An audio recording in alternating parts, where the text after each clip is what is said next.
Veuillez vous joindre à moi pour la prière d'ouverture. Au nom de Jésus-Christ de Nazareth, éternel Dieu d'Abraham, d'Isaac et de Jacob, toi qui as pris soin de nous, qui as veillé sur nos vies durant toute cette semaine passée, nous te sommes reconnaissants pour le souffle de vie encore présent,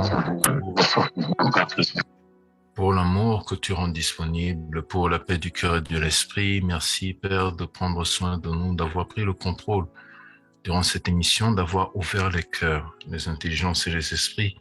Merci de ce que, Éternel, tu nous infuses pour poser des questions qui amènent à approfondir certains thèmes, certaines interrogations, apporter plus de lumière. Merci de nous donner plus de connaissances à travers ce canal que tu as rendu disponible pour nous. Merci d'infuser tout le staff, tous les acteurs, tous les membres présents, auditeurs, acteurs et assistants techniques au-delà de cette plateforme à travers le monde. Merci Père d'avoir pris le contrôle dans toutes les dimensions physiques et spirituelles pour l'ordre, la bienséance et la bonne tenue de cette émission. Au nom de Jésus-Christ de Nazareth. Amen. Et sur ce, professeur Patricio, bonsoir, soyez le bienvenu.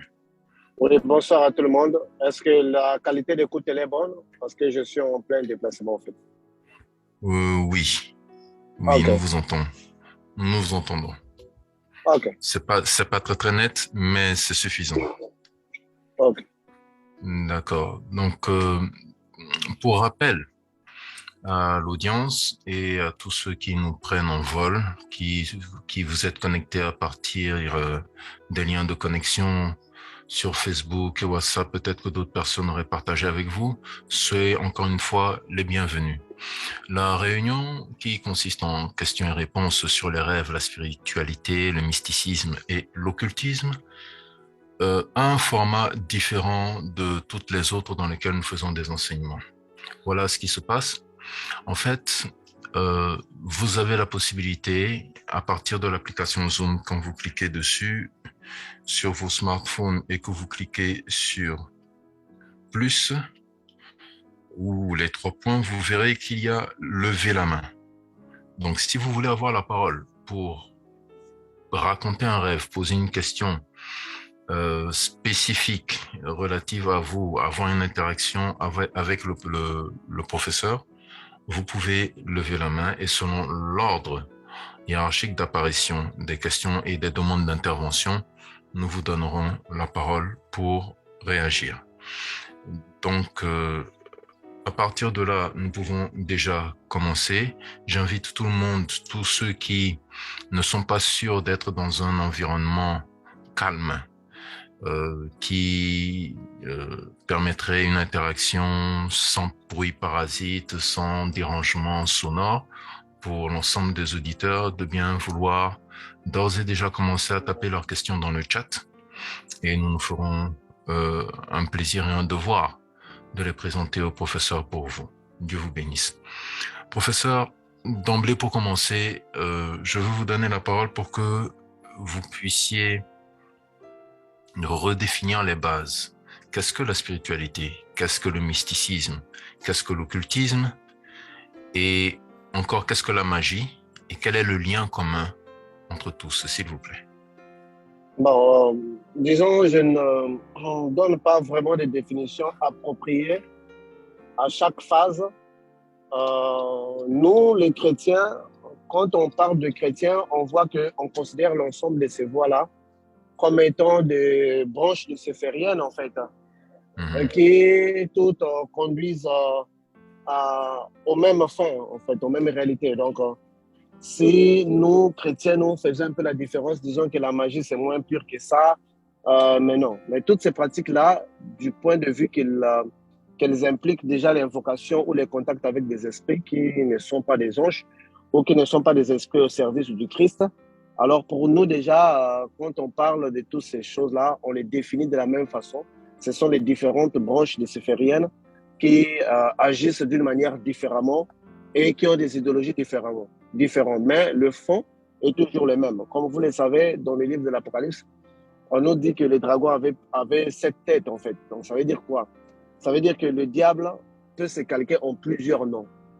Donc Satan peut passer par plusieurs noms. Or, dans les sciences occultes, par exemple, on retrouve Dieu qui est le Dieu des sciences occultes, qui n'est rien d'autre que Satan, mais qui se présente à un nom différent par rapport à une branche donnée. Et vous verrez que dans les sciences occultes, il y a chaque voix présente un Dieu et appelle son Dieu différemment. Ne vous trompez pas par cette ruse-là, parce qu'en fait des comptes, il y a toujours, c'est toujours les démons qui opèrent derrière ça, et c'est toujours Lucifer derrière ça qui calque avec plusieurs noms. Mais quand on parle donc, de l'occultisme, la particularité, c'est que c'est lié à un Dieu donné. De la magie, ce n'est pas forcément lié à un Dieu donné, parce que de la magie, on peut juste invoquer un esprit qui n'est pas un Dieu. Donc, dans les sciences occultes, on se penche sur les divinités, sur des dieux. Donc, on veut entrer en contact avec un Dieu par les biais des initiations pour atteindre les initiations supérieures qui permettent aux disciples de fusionner avec la divinité. Mais dans la magie, automatiquement, on peut aller à invoquer des esprits donnés pour bénéficier de quelque chose ou d'un appui ou bien d'un avantage donné. Donc, la définition propre de ces choses-là, sciences occultes, la magie, je pense que les dictionnaires vont mieux les définir. Mais pour nous, chrétiens, on ne donne qu'une seule définition, ce sont les branches sataniques dans les diverses formes. Ok. Donc, ce sont des branches sataniques dans diverses formes. Et oui. Est-ce qu'il y en a une qui est imbriquée dans l'autre? C'est-à-dire, est-ce que le mysticisme englobe l'occultisme? Est-ce que de l'occultisme, on arrive à la religion? Non, mais parce que la base de toutes les voies occultes, c'est la magie. Toutes les voies occultes fonctionnent avec une magie. Et c'est supporté par la magie. Donc, la fondation des voies occultes, c'est la magie. Soit c'est la magie blanche, soit c'est la magie rouge, soit c'est la magie noire. Ça dépend. Mais c'est là-bas, parce que tout, c'est la magie. Tout est supporté par la magie. Donc, il y a ceux-là qui prennent la magie, là, c'est brut. Il y a ceux-là qui ne peuvent pas prendre la magie brutale, mais ils vont le passer en forme de religion. Ça veut dire qu'ils ont un peu réduit. Ok. Oui, mais tout c'est supporté par la magie. Que ce soit la sorcellerie, que ce soit l'occultisme, que ce soit le mysticisme, tout c'est supporté par une forme de magie. Alors, ce qui intéresse les disciples, c'est de savoir est-ce que c'est de la magie blanche, c'est de la magie noire, c'est de la magie rouge, ça dépend. Mais toutes ces voies-là sont soutenues par la magie. C'est une forme de magie, en fait. Ok. Et dans le cas où on parle,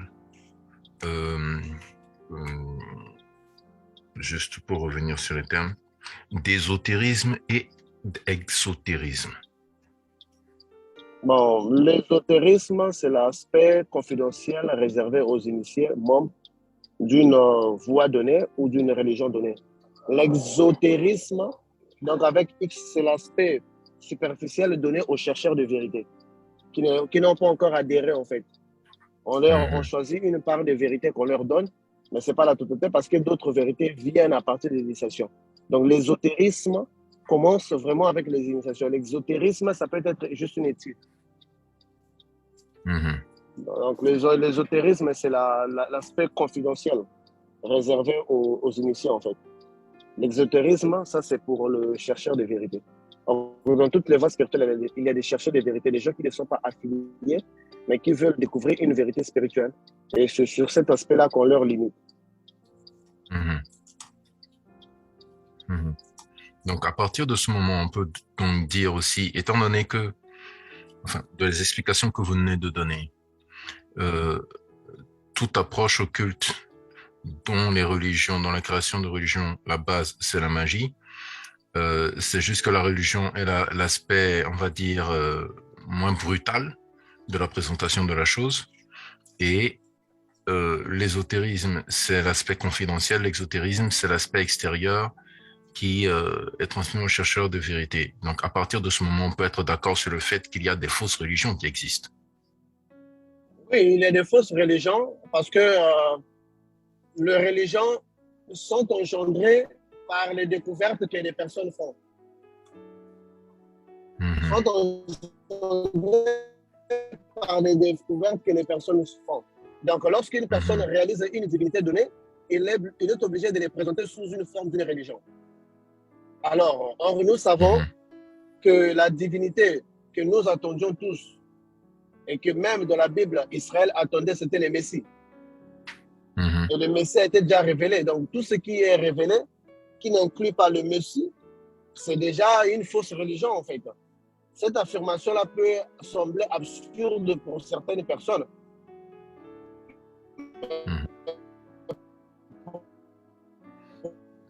Allô, professeur, nous vous perdons un peu. Vous pouvez reprendre la phrase? Nous vous perdons un peu. Je crois que vous changez de Wi-Fi. Sur l'ensemble des choses. Oui, non, je ne change pas de Wi-Fi. J'étais dans le sous-sol, Ok, d'accord. dans un tunnel, en fait. D'accord, vous disiez que cette définition pouvait paraître stupide, donc? Oui, pour certaines personnes, ils peuvent résister à ces affirmations-là, mais pour nous qui venons des sciences occultes, nous savons que toutes les vérités spirituelles qu'on considérait du premier rang, dans les divinités ainsi que dans les initiations, après on a découvert que c'était des démons qui agissaient derrière ça. Oui, donc voilà. Donc la divinité que les gens devraient attendre, c'est le Christ. Le Christ est déjà là. Il y a beaucoup de religions aujourd'hui aussi, par exemple, dans la franc-maçonnerie, on parle du Christ, mais ce n'est pas le vrai Christ.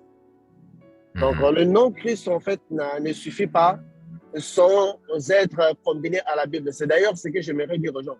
On peut vous présenter Christ dans ses multiples formes, mais si le Christ qu'on vous présente n'est pas encadré par la Bible, ce n'est pas un vrai Christ. Parce que le vrai Christ est encadré par la Bible.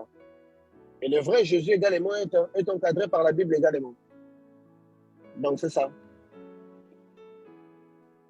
Ok. Donc.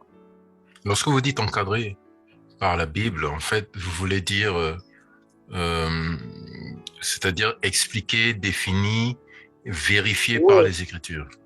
Vérifié par les Écritures et surtout les modes opératoires. Et compatible aux écrits. Et compatible aux écrits. Si cela n'est pas, c'est là où vient l'antéchrist, en fait. Ouais. Très bien. Nous avons une première question de l'assistance. Donc, la question 1, quelle est la différence entre la Pâque et le repas du Seigneur? Frère, qu'est-ce que vous appelez le repas du Seigneur? Vous parlez de la Sainte Seine? Bon, je pense qu'il parle de la Sainte Seine. Donc, quelle est la différence entre la Pâque et je vais dire la Sainte Seine? La Pâque ou la Sainte Seine sont-ils périodiques? Ensuite, consommer de l'alcool en tant que chrétien, est-ce un péché? Ensuite, la polygamie, est-ce un péché? Ok, confirmation. Donc, c'est la Sainte Seine. On va recommencer par le début. La différence entre la Pâque et la Sainte Seine. Bon, la Pâque, c'est une fête juive, ok? C'est une fête purement juive qui rappelle aux Israéliens la sortie de leur père de l'Égypte. Ça, c'est à 100% juif. Mais dans la Pâque, il y a une cérémonie que Jésus avait faite qui est la Sainte Seine. C'est cette cérémonie-là qui nous concerne. Mais cette cérémonie-là coïncide dans la Pâque. Donc, dans la Pâque, les Israéliens, ce qu'ils mangent comme nourriture, en fait, ce sont les animaux qu'ils avaient sacrifiés en fait, dans leur époque. Nous, dans la Pâque, la Sainte Seine, on mange le corps du Christ. C'est ça qui fait la différence. Et ils mangent un animal qui est artificiel, on peut dire comme ça, un animal qui n'est pas véritable, qui est l'image de Jésus. Nous, on mange le vrai animal. Donc la Pâque, elle est juive, mais dans la Pâque, il y a la Sainte Seine qui nous concerne. Et un peu plus loin dans la Bible, on nous dit de les faire en mémoire du Christ. Donc ça veut dire que les chrétiens vivent dans une Pâque continuelle, qui est sans fin. Donc on ne peut pas seulement attendre cette date-là pour commémorer la Pâque en fait. Nous, notre Pâque, c'est tous les jours, parce que l'agneau que Israël devrait manger pour un temps donné, une période donnée, nous, on en a tous les jours. Parce que le Christ est en permanence avec nous. Donc, c'est ça la différence. Donc, nous, on ne fête pas la Pâque à la manière juive, d'ailleurs, mais on fête la cérémonie que Jésus avait mis à l'intérieur pour nous, les nations. Ok, donc vous voulez dire que la périodicité en ce qui concerne la commémoration de la Sainte Seine n'est pas forcément liée à la période de la Pâque juive, en fait. Attendez un instant. Attendez.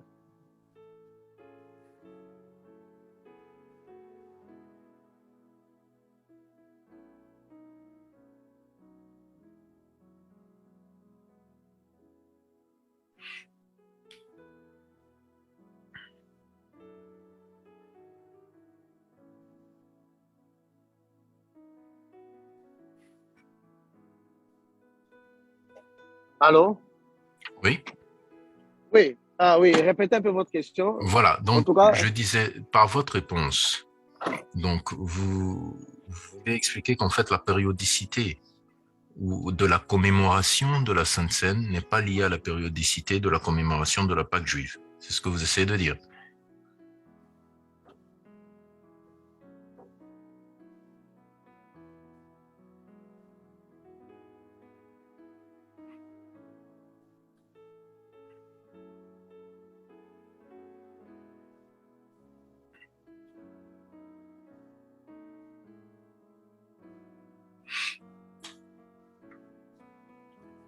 Donc, pour rappel, en attendant que le professeur se connecte, pour rappel, les origines de la Pâque juive remontent euh, à la fameuse nuit, ce qu'on va appeler dans les 10 plaies de l'Égypte, la nuit de l'ange de la mort, où il a été question que l'ange de la mort visite pas seulement le peuple ou l'État ou le royaume égyptien, mais tout le territoire égyptien pour enlever tous les premiers-nés des hommes et des bétails.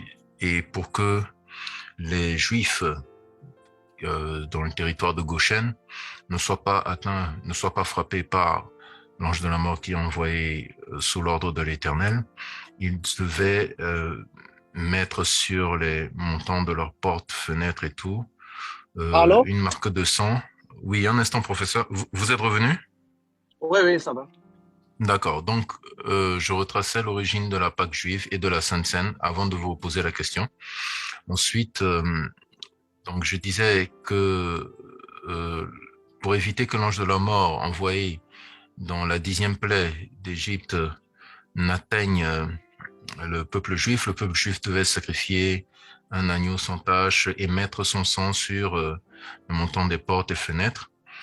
Et il devait manger cette chair-là à la hâte et tout ça. Et donc, ça a été le début. C'est, quand nous parlons de la Pâque juive, c'est cette commémoration qui est faite d'année en année jusqu'à présent chez les Juifs. Maintenant, la Sainte Seine, comme essaie de l'expliquer le professeur tout à l'heure, la Sainte Seine est une commémoration, est un partage, le repas que Jésus de Nazareth a partagé avec les disciples avant la crucifixion, avant le calvaire et la crucifixion. Donc, dans votre réponse, professeur, je disais, vous essayez d'expliquer que la périodicité de, de la Pâque, enfin, de la Sainte Seine, la périodicité de la commémoration de la Sainte Seine n'a rien à voir avec la périodicité de la commémoration de la Pâque juive. C'est ce que vous essayez de dire. Cela tire ses origines dans la Pâque. Mais Oui, nous savons que Dieu avait fait sortir les enfants d'Israël de l'Égypte une seule fois. Nous, les chrétiens, oui, c'est tous les jours que Dieu nous fait sortir du péché.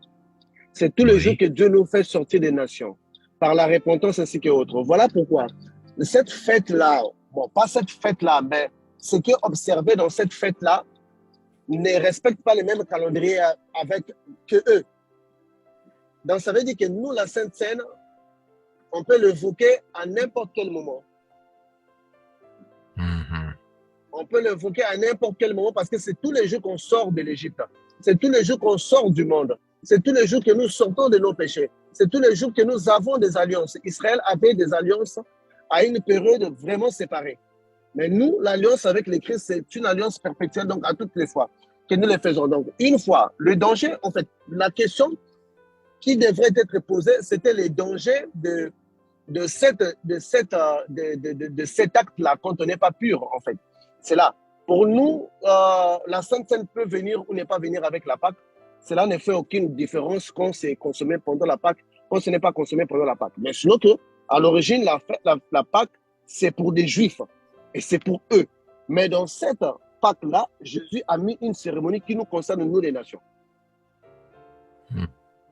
Donc, nous ne mangeons pas ce qu'ils font là comme nourriture, le bœuf, je ne sais pas qu'est-ce qu'ils ont l'habitude de faire là. Mais nous mangeons le corps du Christ. Donc, en ce jour-là, c'est le jour que nous devrons manger le corps du Christ. C'est-à-dire que le jour que nous faisons l'unité. Mais la Bible nous dit qu'on doit le faire en mémoire du Christ. Ça veut dire que pour nous, ce n'est pas une fête qui est juste consacrée en une seule journée, en fait. Par année. C'est à chaque fois que nous voulons.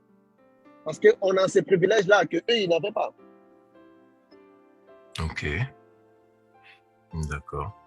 Donc, troisième question. Consommer de l'alcool en tant que chrétien est-il un péché?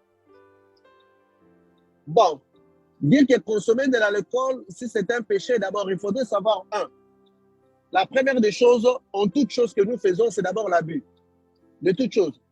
Premièrement, ça dépend aussi de l'alliance, de la personne qui est la personne avec Dieu. Par exemple, dès que Samson était né, on avait dit à Samson que cet enfant-là ne prendrait pas l'alcool, comme les Jean-Baptiste. Mais ça ne veut pas dire qu'en Israël, le vin ne se consommait pas. Le plus grand commerce en Israël, c'était le vin. Et d'ailleurs, vous savez l'histoire du roi Akab, dont Jézabel avait demandé de tuer leur voisin qui avait une grande vigne. Si vous vous rappelez de cette histoire-là. Donc, le vin en Israël, c'était une richesse. Et il y avait même des lois, en fait, dans Deutéronome, si vous les cherchez, vous allez trouver. Pour celui qui plantait la vigne, ne peut pas aller en guerre. Il doit d'abord boire sa vigne avant d'aller en guerre. Parce qu'il disait que s'il meurt en plantant sa vigne, quelqu'un d'autre va boire sa vigne. Donc, ça dit que même la loi de Dieu, de prophète, leur donnait un privilège de consommer le vin qu'ils avaient planté. Et même la personne qui venait d'épouser, s'il ne pouvait pas aller en guerre, il devait d'abord rester une année avec sa femme. Donc, le vin n'est pas là le problème. Mais qu'est-ce que le vin vous fait? Là où le vin vous fait arriver, il n'y a pas une loi préétablie que tu ne peux pas toucher au vin, il n'y en a pas. À moins que la personne ait des alliances individuelles avec Dieu. Mais toute chose que vous savez quand c'est un excès, c'est déjà un péché parce que ça devient un esprit. Et la raison pour laquelle, parce que d'autres personnes prennent l'alcool juste parce qu'ils mangent, d'autres veulent noyer leurs problèmes. Alors, si déjà l'alcool devient un remède à vos problèmes, ça veut dire que vous remplacez automatiquement Dieu. Ça devient directement une entité qui est derrière ça. Et ça crée la dépendance spirituelle. Alors, c'est là où il devient les dangers. En fait, vous pouvez coucher avec votre femme, vous pouvez manger, même sur la table, vous pouvez faire tout ce que vous voulez faire. Mais quand ça sort des normes, c'est là où ça devient un péché. Même tuer quelqu'un, vous pouvez tuer quelqu'un si c'est dans les normes qu'on appelle la guerre. Vous êtes un guerrier, le pays vous envoie, comme les Israéliens. Vous tuez les gens dans la période de guerre. Ce n'est pas un péché. Mais quand dans cette période de guerre-là, Dieu avait dit que vous ne prendrez pas ça à part tuer les gens, vous les prenez, vous commettez les péchés dans quelque chose qui est ouvert. Donc, la raison pour laquelle les gens boivent, moi, je ne sais pas, je ne peux pas parler à la place de tout le monde, mais il y a quelque chose que les gens cherchent derrière l'alcool. Et ce que nous cherchons derrière l'alcool, c'est là où est le grand problème, en fait. Ok. Parce que si vous lisez dans Deutéronome, je pense 14, 21, je pense qu'il faut essayer de voir Deutéronome 14, 21, on dit aux gens qui allaient au temple, s'ils venaient de loin, ils pouvaient acheter la nourriture ou bien même des liqueurs forts pour aller boire au temple. Donc, il y a des gens qui... Prenez d'abord Deutéronome 14, 21. D'accord. Un instant. Alors, Deutéronome, chapitre 14, verset 21. Il est écrit, vous ne mangerez d'aucune bête morte. Tu la donneras à l'étranger qui sera dans tes portes afin qu'il la mange. Non, c'est pas ça. Prends d'abord 21, 14, quelque chose comme ça. Ça doit être entre les deux là. Ok, donc 21, 14. Chapitre 21, verset 14. Ou bien cherchez-le. Je ne suis pas sûr de ces versets-là. Quand quelqu'un va au temple, qu'il achète, avec l'argent qu'il a, il peut s'en acheter des liqueurs forts pour boire dans les temples. D'accord, je vais chercher cela. En attendant, ou bien je peux parquer le chercher rapidement parce que comme c'est une question sensible, on doit avoir des éléments parce qu'on ne peut pas passer des questions comme ça sans appuyer ça avec ce qui est écrit là en fait. Parce qu'il y a des gens qui auront écouté ça un jour et puis qui vont mal prendre et comprendre ça d'une manière différemment et vont se lancer dans des choses inutiles. Donc, quand quelqu'un va au temple, mais je pense que, je n'ai pas le verset dans ma tête, mais c'est qu'il achète des liqueurs en allant au temple. S'il vient de loin, je cherche ça, mon frère Patrick. Tu peux même googler ça, on doit les trouver en fait, parce qu'on ne peut pas sauter des choses essentielles comme ça sans les ramener à la Bible en fait. C'est pas sage. Peu importe le temps que ça va nous prendre, mais on doit les chercher. Quand quelqu'un ira au temple, qu'il achète des liqueurs, tu mets un point Deutéronome, ça doit te donner un verset.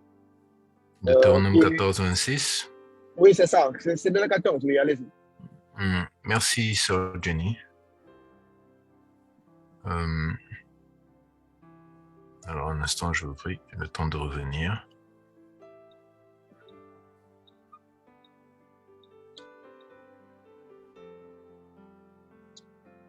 Donc, Deutéronome, chapitre 14, verset 26, il est écrit: là, tu achèteras avec l'argent tout ce que tu désireras, des bœufs, des brebis, du vin et des liqueurs fortes. Commence même à 23. Commence à 23 pour qu'on comprenne. Ok.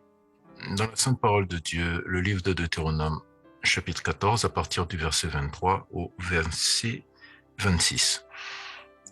Il est écrit: et tu mangeras devant l'Éternel ton Dieu dans le lieu qu'il choisira pour y faire résider son nom, la dîme de ton blé, de ton mout et de ton huile, et les premiers-nés de ton gros et de ton menu bétail, afin que tu apprennes à craindre toujours l'Éternel ton Dieu.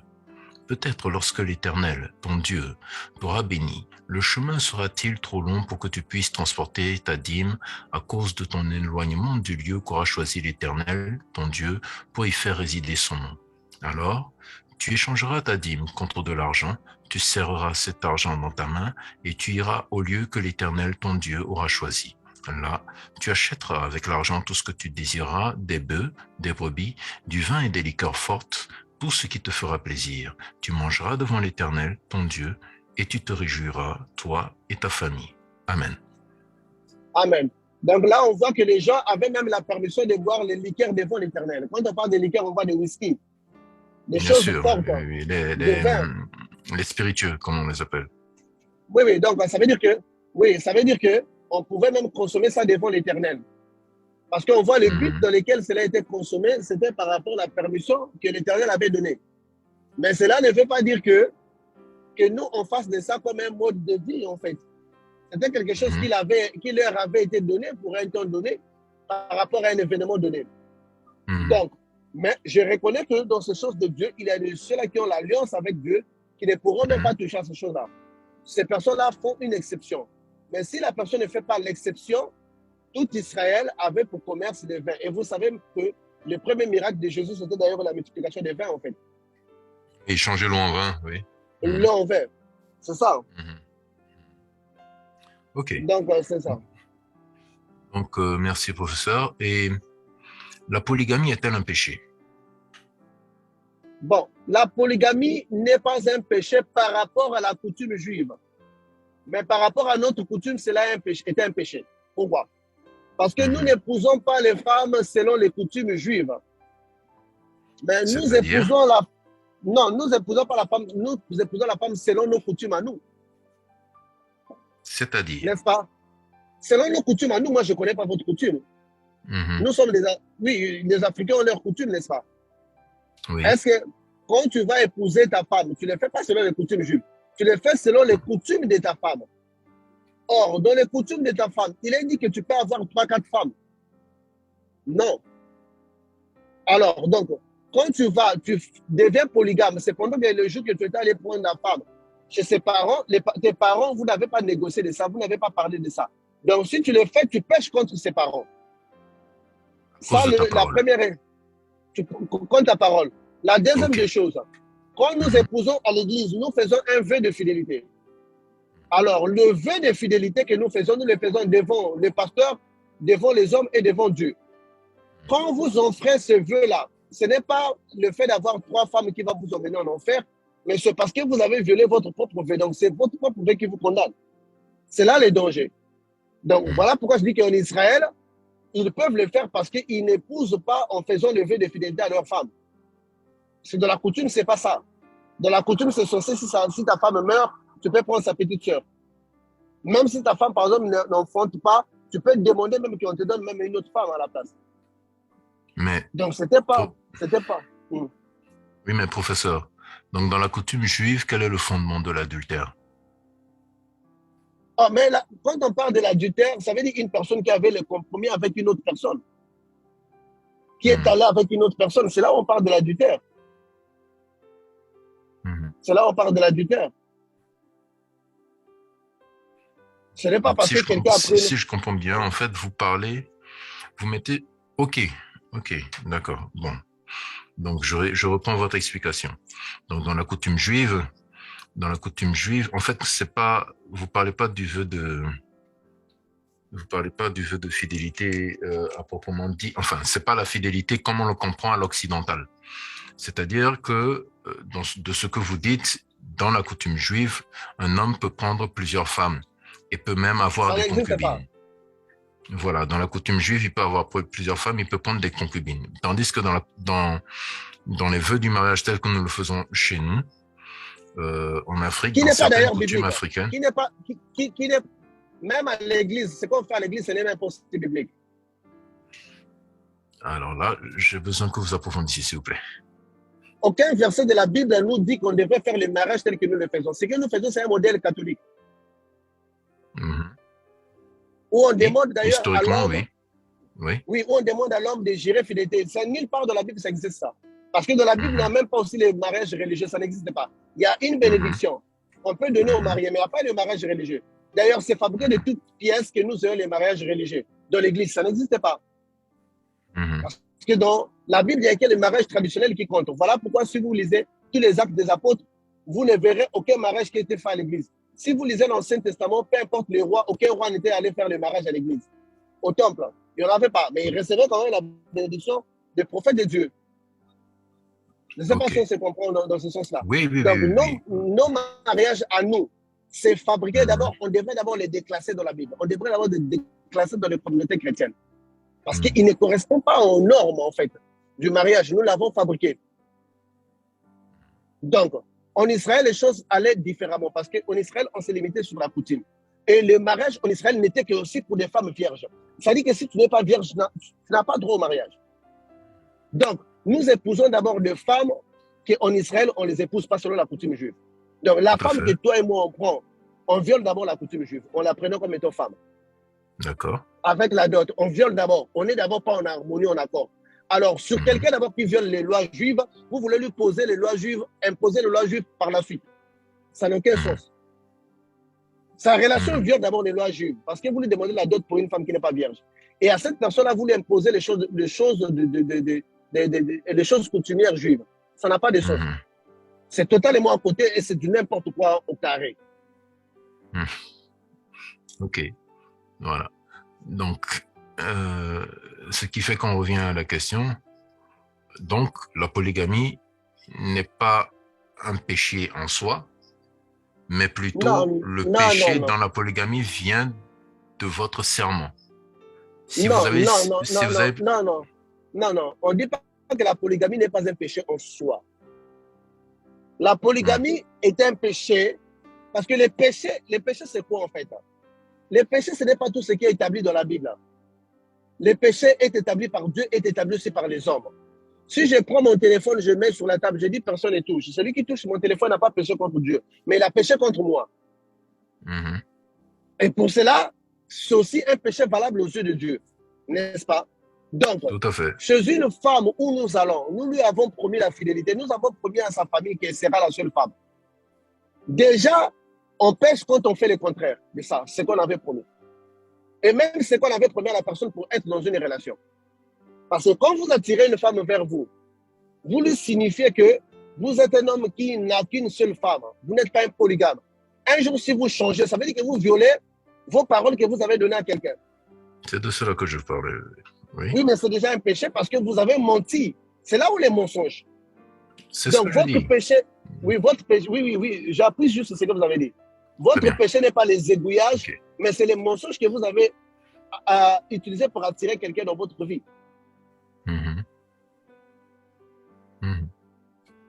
D'accord. Donc, à partir du moment où vous avez trahi votre parole, Voilà le péché. Oui, le péché, parce que vous avez menti. En mot, on ne s'est pas trahi. Le vrai mot qu'il faut dire, vous avez menti à l'autre.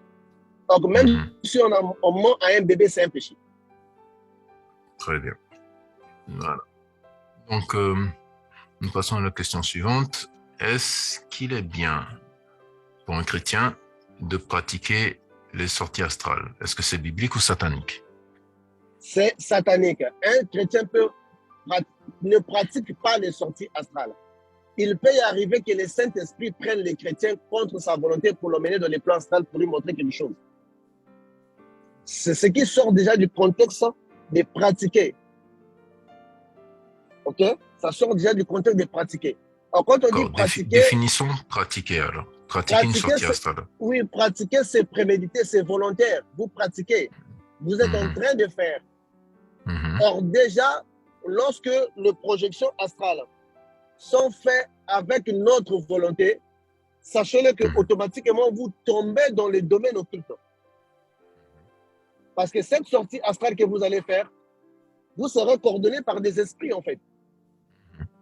Il y a des esprits qui doivent vous encadrer. La sortie astrale ne se fait pas individuellement, détrompez-vous. Même si en sortant de votre corps astral, vous n'avez vu aucun esprit, sachez-le qu'il y a des esprits qui vous coordonnent, il y a des esprits qui veillent sur vous, qui ont d'ailleurs autorisé cela. Donc, c'est toujours supervisé par des esprits. Okay. Donc, la réponse. Donc, c'est pas bon, mais le Saint-Esprit peut vous emmener. Par la prière, le Saint-Esprit peut vous donner une expérience astrale ou une sortie. Mais ce n'est jamais quelque chose de prémédité. D'accord. D'accord, merci. Alors, je n'arrive pas à saisir lorsque le professeur, quand il nous témoigne, il dit « je vais rentrer dans le poumon en rêve ». Ce n'est pas par nous-mêmes, si ce n'est par le Saint-Esprit qui nous emmène et qui nous conduit dans cette sphère spirituelle. Le professeur, il va par lui-même quand il dit « je rentre », je ne saisis pas cela. Ok. Je n'ai jamais dit que je vais par moi-même. J'avais donné les mots-clés, en fait. Les mots-clés, ça veut dire que ce n'est pas vous qui les contrôlez, ce n'est pas vous qui contrôlez l'expérience. Puisque d'ailleurs, dans les mots-clés, nous avions dit aux gens d'éviter de dire ce qu'ils veulent. C'est pour éviter les contrôles de l'expérience, en fait. Oui. Oui. Parce que, en fait, quand on parle de la religion, il y a un aspect qui échappe à beaucoup de gens. Cet aspect-là, ça s'appelle la magie blanche. Oui. La magie blanche, elle est partout, elle est même dans le christianisme. Il y a d'autres prières que nous faisons qui deviennent des prières de magie blanche. Et ça, les chrétiens n'en savent pas. Donc, il y a beaucoup de chrétiens qui sont tombés dans le domaine de la magie blanche sans se rendre compte. Puisque nous sommes dans une voie où nous laissons la volonté de Dieu s'exprimer. Ça veut dire quoi? Ça veut dire que notre volonté devient en arrière pour tout ce qui concerne la prière. Toutefois que nous mettons notre volonté en avant, voulons obtenir ce que nous voulons et non ce que Dieu veut, on est dans la magie blanche. C'est-à-dire qu'à partir du moment où nous voulons exercer un contrôle sur le processus et imposer ce que nous voulons. On peut certes demander à Dieu, Dieu donne-moi de l'argent. Si cela est dans ta volonté, là vous brisez les processus de la magie blanche. Mais si vous ne le faites pas, vous êtes dans la magie blanche. Tout à fait. Tout à fait. Parce que vous vous reposez sur le principe de l'autorité transférée. D'accord. Merci. Le frère Séclar Russell Enyari voudrait prendre la parole. Veuillez activer votre micro, frère, s'il vous plaît. Vous avez la parole, frère. Merci vraiment de m'avoir accordé la parole. Je vous en prie. Au fait, je voulais juste expliquer par rapport au rêve que j'ai fait. Allez-y, s'il vous plaît. C'était avant-hier. J'ai fait un rêve. On était en train de me montrer deux chemins. Mais dans les deux chemins, il n'y avait qu'un seul point et avec un seul destin, une montagne. Il fallait grimper cette montagne. Et l'autre chemin, c'était descendre, aller un peu, bon, je peux dire le contour, c'était un peu trop long. Il fallait passer dans les forêts, aller dans les eaux, jusqu'à traverser, aller jusqu'au point là où je voulais partir. Maintenant, moi, dans le rêve, dès que j'ai regardé la montagne, je me suis dit, ah, la montagne là, pour grimper ça, je vais fournir tellement trop d'efforts. Et pour arriver là-bas, je serai vraiment fatigué. Je préfère pour moi contourner, même si c'est long, je préfère pour moi descendre et puis aller. Maintenant, au moment que j'étais en train de descendre, il y avait la forêt. Mais dans la forêt, je me suis transformé en lion. Donc, dès que j'ai descendu dans la forêt, je me suis dit que non, dans la forêt, il y a des animaux. S'ils me voient étant énorme, ils seront obligés de m'attaquer. Je préfère me transformer en lion. Dès qu'ils vont voir le lion, ils vont fuir. Après, dès que je suis sorti de la forêt, c'était dans l'eau. Maintenant, dans l'eau, vraiment, je marchais tellement trop vite. C'est-à-dire, je marchais tellement trop vite dans l'eau jusqu'à ce que je suis sorti sur la terre. Hein? Je sortais de l'eau, je suis allé sur l'autre rive. De loin, je voyais, il y avait des gens qui étaient assis, qui étaient debout. Ils étaient en train de puiser de l'eau. Il y avait un puits qui était là. Mais ce qui était étrange, dans le puits, il y avait une très forte lumière qui sortait de ce puits-là. Maintenant, moi, j'ai dit, ah, au fait, si j'avais grimpé la montagne, je ne voulais pas découvrir tout ce que je suis en train de voir là. Donc, il fallait seulement que je descende, paf, et puis je me suis réveillé. Je voulais vraiment connaître. Allô? Ah oui, allô? Allô? Oui, bon, le frère Patrick est là? Non, oui, je suis là, professeur. Oui, bon, c'est pas un bon rêve dans ce sens que la montagne que tu as vue, la montagne spirituellement, nous montre la spiritualité. La vraie spiritualité pure, les étapes nécessaires. OK? Et dans ton rêve, ça veut dire que tu veux prendre un chemin de raccourcis. Mais dans ce chemin de raccourcis là où tu prends, c'est un chemin de totem. Le lion que tu as vu, c'est un totem de famille. Le lion que tu as vu, c'est aussi un totem. Donc, si tu quittes le chemin de la spiritualité pure, ça peut être le christianisme qui vous semble être trop lourd. Optez pour quelque chose d'autre, sache-le que tu dois passer par l'habitation où se transformer en un animal. Donc, tu seras supervisé ou bien, je ne sais pas, possédé, je ne sais pas si c'est le mot qu'il faut, ou pris en charge par des esprits qui sont des totems, qui vont t'emmener à d'autres découvertes. C'est toi qui connais la décision de ta vie, c'est toi qui connais comment va ta vie, c'est toi qui connais quel genre de choix que tu dois faire. Mais c'est qu'on te dit, le premier chemin sur lequel tu dois grimper, c'est vrai que tu dois fournir beaucoup d'efforts, mais tu vas les fournir comme étant un être humain. Mais les autres chemins, tu dois les fournir étant possédé d'un animal ou avec les forces de nature. Ce genre de rêve vient très souvent à de ceux-là qui se retrouvent dans une situation d'embarras des choix, en fait. Le frère n'est plus en ligne. Et je crois qu'il a un problème de connexion. Il va certainement revenir. Ok. Merci, professeur. En attendant qu'il revienne, nous continuons. Alors, du frère John, Romains 8:20, car la création a été soumise à la vanité, non de son gré, mais à cause de celui qui l'y a soumise. Donc, c'est-à-dire, la création a été soumise à la vanité, à la frustration et au désordre, non par son propre choix, mais par le décret de Dieu, à cause de la désobéissance du chef ancestral de l'humanité, entre parenthèses Adam. Donc la question est celle-ci. Pourquoi la désobéissance d'Adam a affecté toute la création terrestre? Et pourtant, Adam fut créé le 6e jour. Est-ce que le corps d'Adam regorge des êtres vivants, terres, animaux marins, terrestres ou volants, pour que sa désobéissance affecte toute l'humanité? Adam est-il une terre? Je pense que la deuxième question, c'est pourquoi la désobéissance affecte toute la création? Si je me réfère au verset qui a été cité, je pense que c'est pour toute la création. Donc, dans l'ordre, d'abord, on parle de Romains 8:20. Il est écrit, car la création a été soumise à la vanité, non de son gré, mais à cause de celui qui l'y a soumise.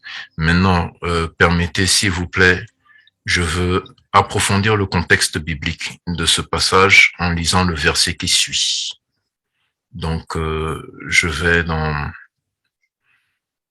Romains, le livre de Romains, l'épître de Paul aux Romains, c'est comme ça que ça se dit, le chapitre 8. Et donc, le chapitre 8, à partir du verset 18.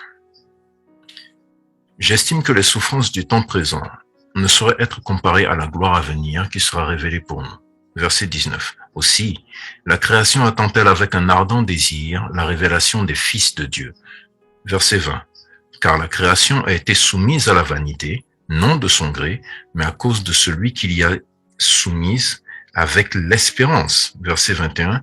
Qu'elle aussi sera affranchie de la servitude de la corruption pour avoir part à la liberté de la gloire des enfants de Dieu. Amen. Donc, c'est-à-dire que la création a été soumise à la vanité, à la frustration et au désordre, non par son propre choix, mais par le décret de Dieu à cause de la désobéissance du chef ancestral de l'humanité, Adam. Donc, première question. La question est, pourquoi la désobéissance d'Adam a affecté toute la création terrestre, alors que Adam a été créé le 6e jour? Ok, non, la question n'est pas Adam est venu le 6e jour. Adam peut venir le 6e jour, c'était le chef. Ok? On a le groupe spiritualité chrétienne. La sœur, comment est-ce qu'on appelle? La sœur Jenny peut arriver aujourd'hui. Si il devient le chef, ça veut dire que ces décisions nous affectent tous. On ne va pas dire parce qu'elle vient d'arriver, ou bien elle est arrivée après, ça n'a pas de sens. Dès que vous avez le manteau de chef en vous, ça veut dire que toute la responsabilité pèse sur vous. Vos décisions pèsent sur vous. Adam est l'ancêtre de l'humanité. Lorsque nous avions parlé de liens ancestraux, de liens paternels, je pense qu'on avait expliqué tous ces processus-là, de l'ensemble des liens qui nous lient avec quelqu'un. Quand on passe dans le ventre d'une mère ou par le biais d'un parent, on a un esprit par lequel nous héritons. Et Adam, ayant brisé le processus qui est en fait, c'est comme un héritage, parce que Adam était censé de nous apporter l'héritage qui est pur, de l'obéissance à l'Éternel à ses enfants. Une fois que Adam a péché, ça veut dire que c'est là où on utilise le mot corruption. Donc tout ce qui vient de lui vient de la corruption. Et vous voyez que même Ève, en faisant ses enfants, c'était avec plus de douleur. Adam, même pour nourrir ses enfants, c'était à la sueur de son front. Ça veut dire que c'était encore plus dur parce qu'à cette époque-là, il ne pleuvait pas beaucoup. Et la terre était tellement difficile à creuser. Parce qu'ils n'avaient pas de bonnes maisons pour faire pleuvoir à n'importe quel moment. Ceux-là qui habitent au village, ils savent que quand il ne pleut pas, dans quel état se retrouve la terre pour labourer. C'est tout un corvée derrière ça. Vous voyez? Donc Adam devrait endurer toutes ces conséquences-là. Nous venons d'Adam. Nous avons l'identité d'Adam. Dieu nous voit par Adam. C'est comme quand vous allez quelque part. On dit que c'est le fils d'un tel. On vous voit à travers vos parents. Donc, on n'a pas que reçu des âmes, même scientifiquement, on nous montre qu'on a les ADN de nos parents. Mais ça, c'est physique. Mais il y a aussi de la dimension spirituelle. Donc voilà, si on vient d'Adam, automatiquement, cette malédiction-là n'est pas la nôtre, mais c'est appartient à notre ancêtre. Et comme nous sommes liés à Adam, automatiquement, nous devrons porter les charges. Et les esprits obéissent à travers cette voie-là. Voilà pourquoi les esprits veulent avoir des alliances avec des ancêtres et puis pour perpétuer dans toute l'avenir. Parce que Dieu ne traite pas avec nous individuellement. Dieu traite avec nous à travers une autre personne. Ça dit que Dieu traitait avec Israël en les appelant, le peuple d'Israël en les appelant Israël, le nom de leur père. Il traitait avec Jacob en l'appelant par Abraham. Oui. Donc, automatiquement, quand Dieu traite avec nous, Dieu ne traitera jamais avec toi directement. Il traitera avec toi à travers d'une personne existante. Quand Dieu traite avec nous, il traite avec nous à travers Jésus. Dieu n'a jamais traité avec qui que ce soit directement. Ça, c'est faux. Si Dieu vient vers toi, il traite avec toi à travers Jésus. Parce que dans la loi divine ou dans les lois spirituelles, c'est la paternité qui prône en fait. Cette paternité-là, si elle n'est pas là, Dieu ne traite pas avec toi. Voilà pourquoi dans les francs-maçonneries, on va te demander de chercher quelqu'un qui va te parrainer. Parce que les esprits agissent comme ça. Donc, si Dieu devrait traiter avec nous, avec l'image d'Adam, voilà pourquoi Jésus serait le second Adam. Oui. Donc, nous les chrétiens, on n'a pas Adam pour ancêtre, on a Jésus pour ancêtre. Et c'est ça la grande révélation. Oui, d'accord, mais la question est, donc pour en revenir à l'affectation sur la création terrestre, donc en fait vous parlez de l'héritage. De l'héritage, qui est normal. Nos parents nous lèguent une maison, nous lèguent ce qu'ils ont travaillé physiquement et nous lèguent aussi ce qu'ils ont spirituellement. D'accord. Ça, c'est par rapport à l'humanité. Maintenant, par rapport à la création, est-ce que c'est dire que Adam regorgeait en lui terre, animaux marins, terrestres ou volants? Non, ça n'a rien à voir avec ça. Donne-moi une minute. Oui, un instant. Je vous invite, s'il vous plaît, à garder vos caméras désactivées, s'il vous plaît. Merci de garder vos caméras désactivées. Oui, alors je suis de retour. Allez-y, tu avais dit quoi, frère? Voilà, désolé, la question, parce que... D'accord. Donc, tout va bien? Oui, oui, je suis un peu, mais maintenant ça va. D'accord. Donc, la question, en fait, est... C'est-à-dire, le frère insiste, si je ne me trompe pas, frère, corrigez-moi, s'il vous plaît, si je me trompe, mais le frère insiste sur le fait que le verset parle que cela a affecté toute la création, pas seulement l'humanité, mais toute la création. D'où le fait qu'il soulignait que Adam a été créé le sixième jour. Le sixième jour est venu après la création des poissons, des oiseaux, des animaux, des arbres selon leur espèce, etc. Pourquoi est-ce que la désobéissance d'Adam affecte, au-delà de l'humanité, toute la création? Oui. Écoutez, c'est simple à comprendre. On va prendre des exemples terre à terre. Dans votre maison, vous êtes, si vous avez un papa, c'est lui qui nourrit la maison, n'est-ce pas? Oui. Qu'est-ce qu'il arrive aux souris de ta maison quand ton père est arrêté? Ils vont manger comme ils mangent? Si les enfants à la table ne mangent pas, les souris elles vont faire la grève de la faim. Oui, ça veut dire que quelque chose qui affecte les propriétaires de la maison n'affecte pas seulement les humains, ils affectent même les insectes, parce que si on doit casser cette maison-là, et les insectes qui sont là vont payer les prix. Donc Dieu paye, c'est pas parce qu'Adam est l'eau, parce que tout c'était sous la responsabilité d'Adam. Et la Bible est claire sur ces points, il dit que c'est Adam qui avait nommé toutes ces espèces-là. Ça veut dire que ces espèces-là, ils ont eu une identité grâce à Adam. Tout à fait. Ce qui veut dire qu'en fait, Adam a exercé son autorité sur ces espèces-là. Sur ces espèces-là, parce que Adam ne pouvait pas être attaqué par aucune espèce parce qu'il avait l'autorité. Il avait le pouvoir. Tout à fait. Tout lui avait été soumis. Tous les animaux et Adam les connaissaient. Parce qu'à cette époque-là, il faudrait comprendre que les choses agissaient par la loi de l'homogénéité métaphysique, où toutes les choses étaient interconnectées. Parce que c'est ça le global, en fait, du monde spirituel. Tout est connecté. L'homme est connecté aux arbres, l'homme est connecté aux animaux, l'homme est connecté à tout. Tout ce qui existe, tout ce qui est une vie. L'homme est connecté même aux pierres. D'ailleurs, moi, je viens d'une province, dans mon pays, il y a une province là où il sort des diamants. Dans cette province-là, si tu n'es pas le fils natif, c'est difficile de trouver les diamants. Comment une pierre précieuse sait que ça, c'est un enfant du terrain? Parce qu'ils sont connectés. Donc, Adam, en un mot, Adam fut connecté avec toute la création. La création n'existait pas à l'extérieur d'Adam, existait à l'intérieur d'Adam.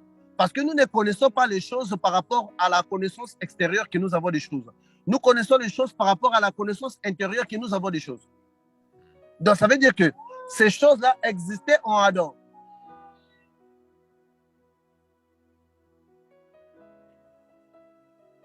Allô? Oui. Oui, donc ces choses-là existaient en Adam. Donc, une fois que lui, qui tenait, donc si vous voulez spirituellement, frère Patrick, tu sais, bon, prenons seulement l'exemple de, allons un peu dans les poumons de la création, l'exemple de Moïse. Moïse qui étend ses deux mains, Israël garde. Et quand il abaisse ses mains, Israël perd. Donc, Israël était connecté dans les bras de Moïse. C'est ça, en fait. Et pour comprendre ça, je pense que celui qui a saisi les poumons de la création pourrait avoir la réponse à toutes ces choses-là. Donc, si Israël était connecté aux mains de Moïse, parce que c'est Moïse qui était leur chef, c'est clair, ça explique que toute la création était connectée à Adam, parce que c'est Adam qui était le chef. Puisque quand Dieu venait, Dieu ne parlait pas avec les moutons. Dieu ne parlait pas avec l'oiseau. Dieu ne parlait pas avec les dindons. Il demandait la santé des dindons à Adam. Adam, comment va les dindons? Oh non, les dindons vont bien, ils grossissent trop, on va trop les manger. Il demandait ça à Adam. Et c'est d'abord là le couronne ou bien le manteau spirituel en fait. Parce que c'est ainsi que fonctionnent aussi les manteaux spirituels. Tout à fait. Quand Dieu vient, il passe pas par toi, il passe par ton tuteur. Oui. C'est ça la loi spirituelle. Oui. Donc, quand quelqu'un quitte les églises sans l'approbation de son pasteur, automatiquement, cette personne, vous allez voir que là où il va, c'est la malédiction en fait. Parce que quand la personne ne l'a pas libéré spirituellement, Dieu viendra chez l'autre personne. Donc, c'est comme ça. Donc, Adam, comme Dieu prenait les nouvelles chez Adam, ça veut dire quoi? Ça veut dire qu'Adam était responsable de tout ce qui existait là. Non seulement être le chef, mais il était le responsable du bon déroulement de tous les jardins. Nous sommes dans un monde où l'homme, quand l'homme croule, c'est son corps qui croule, c'est son esprit et c'est son âme qui croule. On croule tous ensemble. De là à dire, est-ce qu'on peut dire que Adam est une terre donc? Comment? Est-ce qu'on peut dire qu'Adam est une terre? Non, dire qu'Adam est une terre, c'est une définition occulte. L'homme est tiré de la terre, mais l'homme n'est pas la terre. Ok? L'habit est tiré du coton, le coton est tiré du bois, mais l'habit n'est pas le bois. Soyons d'accord. Quand tu tires quelque chose d'une chose, la chose continue à garder sa valeur et sa définition. C'est toi qui es une dérivée. Oui. Si on dit que Adam est dérivé de la terre, oui, mais Adam n'est pas terre. C'est ça. Ça, c'est une définition occulte. Okay. Où on nous dit que nous sommes feu, nous sommes air, nous sommes... Ça, c'est une définition occulte que j'ai vue dans la magie, en fait. Oui. Dérivé n'est pas ça. Dérivé, c'est une autre licence. Dérivé contient d'autres conditionnements. Dérivé contient d'autres alliances. Donc, dérivé peut être meilleur que le précédent. On le voit avec les États-Unis d'Amérique. Les États-Unis d'Amérique viennent des Anglais, mais les États-Unis d'Amérique est plus grand que l'Angleterre. En termes de puissance, en termes d'effectifs, en termes de tout. Donc, un dérivé qui devient plus meilleur. Nous venons de la terre, mais nous ne sommes pas terre. Voilà pourquoi Dieu dit, tu es tiré de la terre, tu retourneras à la terre. Tu es tiré. Ça veut dire, verbe tirer, ça veut dire que tu as quitté. Donc, tu as quitté la terre, tu retourneras à la terre. C'est comme la femme. La femme est dérivée de l'homme. OK? Mais la femme n'est pas l'homme. Il serait insensé d'appeler la femme côte. Ce n'est pas une côte, mais elle vient des côtes.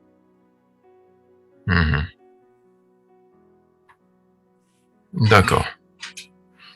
Donc, je crois, enfin, j'espère, frère John, que vous avez reçu éclaircissement à votre question. Une autre question du frère Sekla.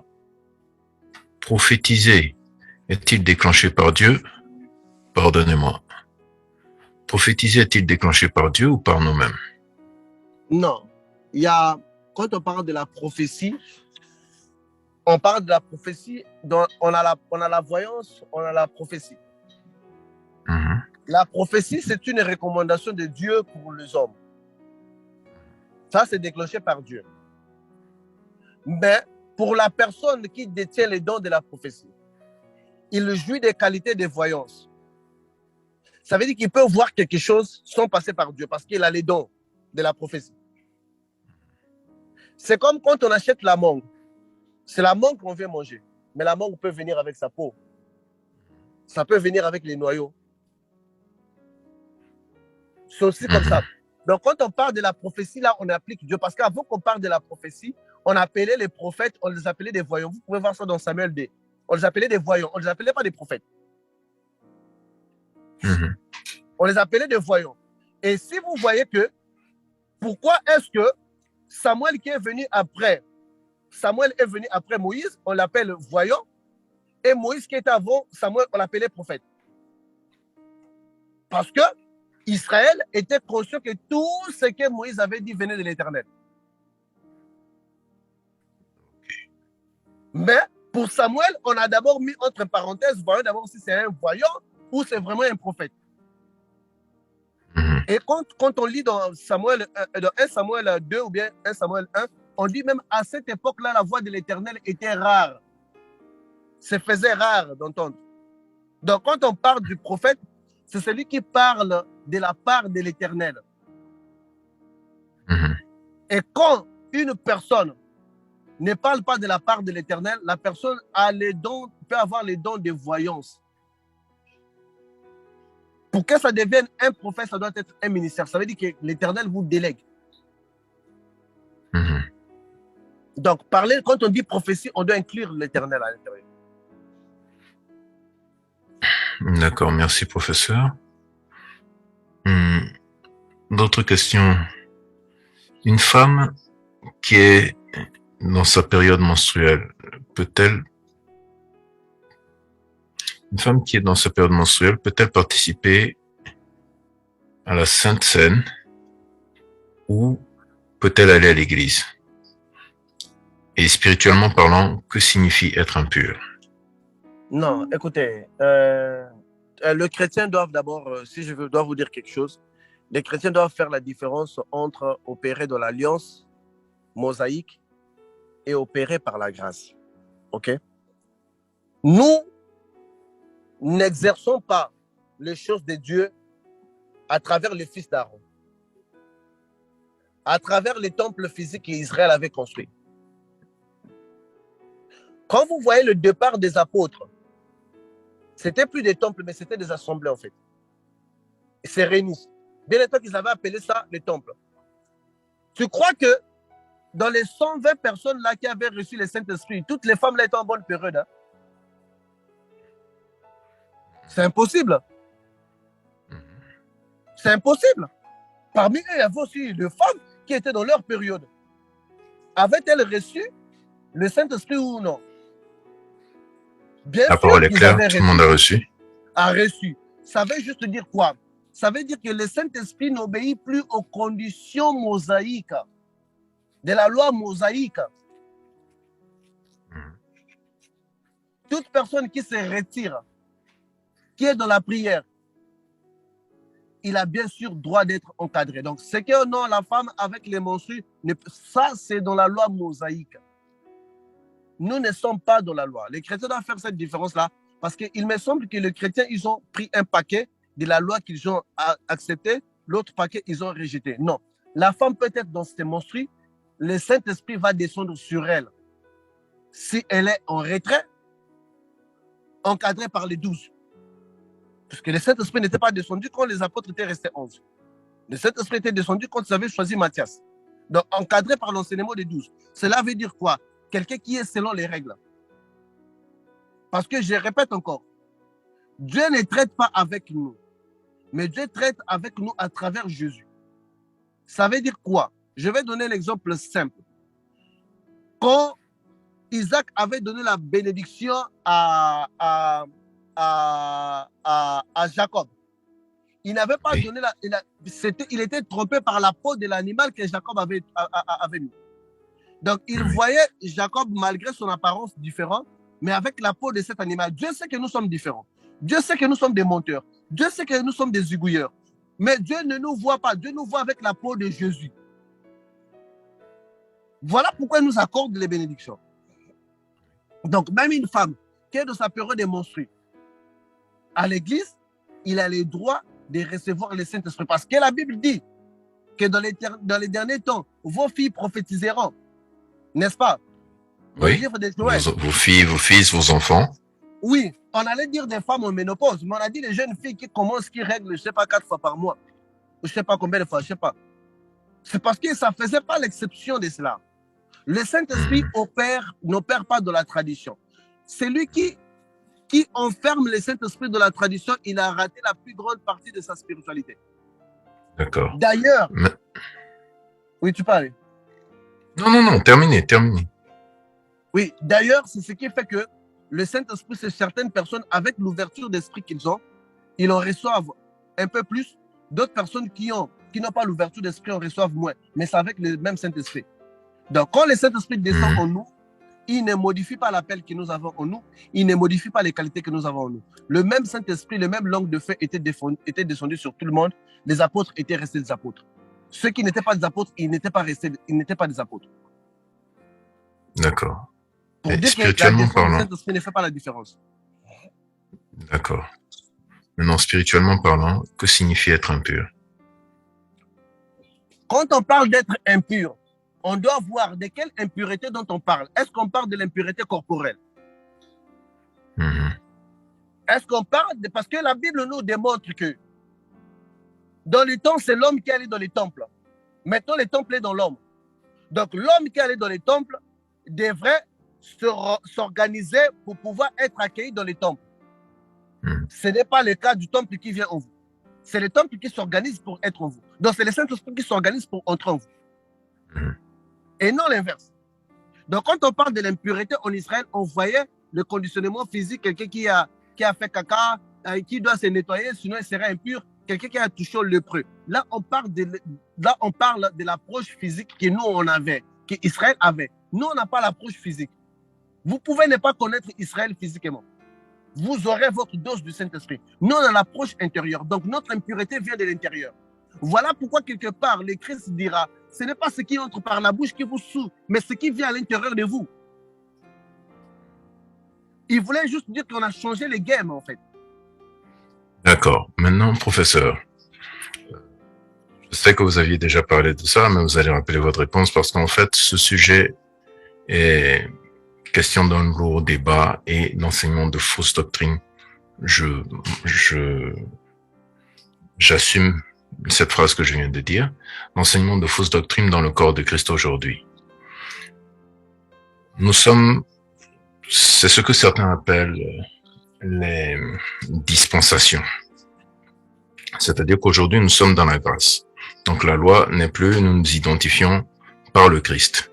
Et de la même façon, selon la même logique que vous avez élevé le fait que le Saint-Esprit est dans les femmes, etc., des gens aujourd'hui, des prédicateurs, des pasteurs, des serviteurs, censés, entre griffes, être des serviteurs de Dieu, disent que dans l'ère de la grâce, ils ne sont pas coupables d'adultère.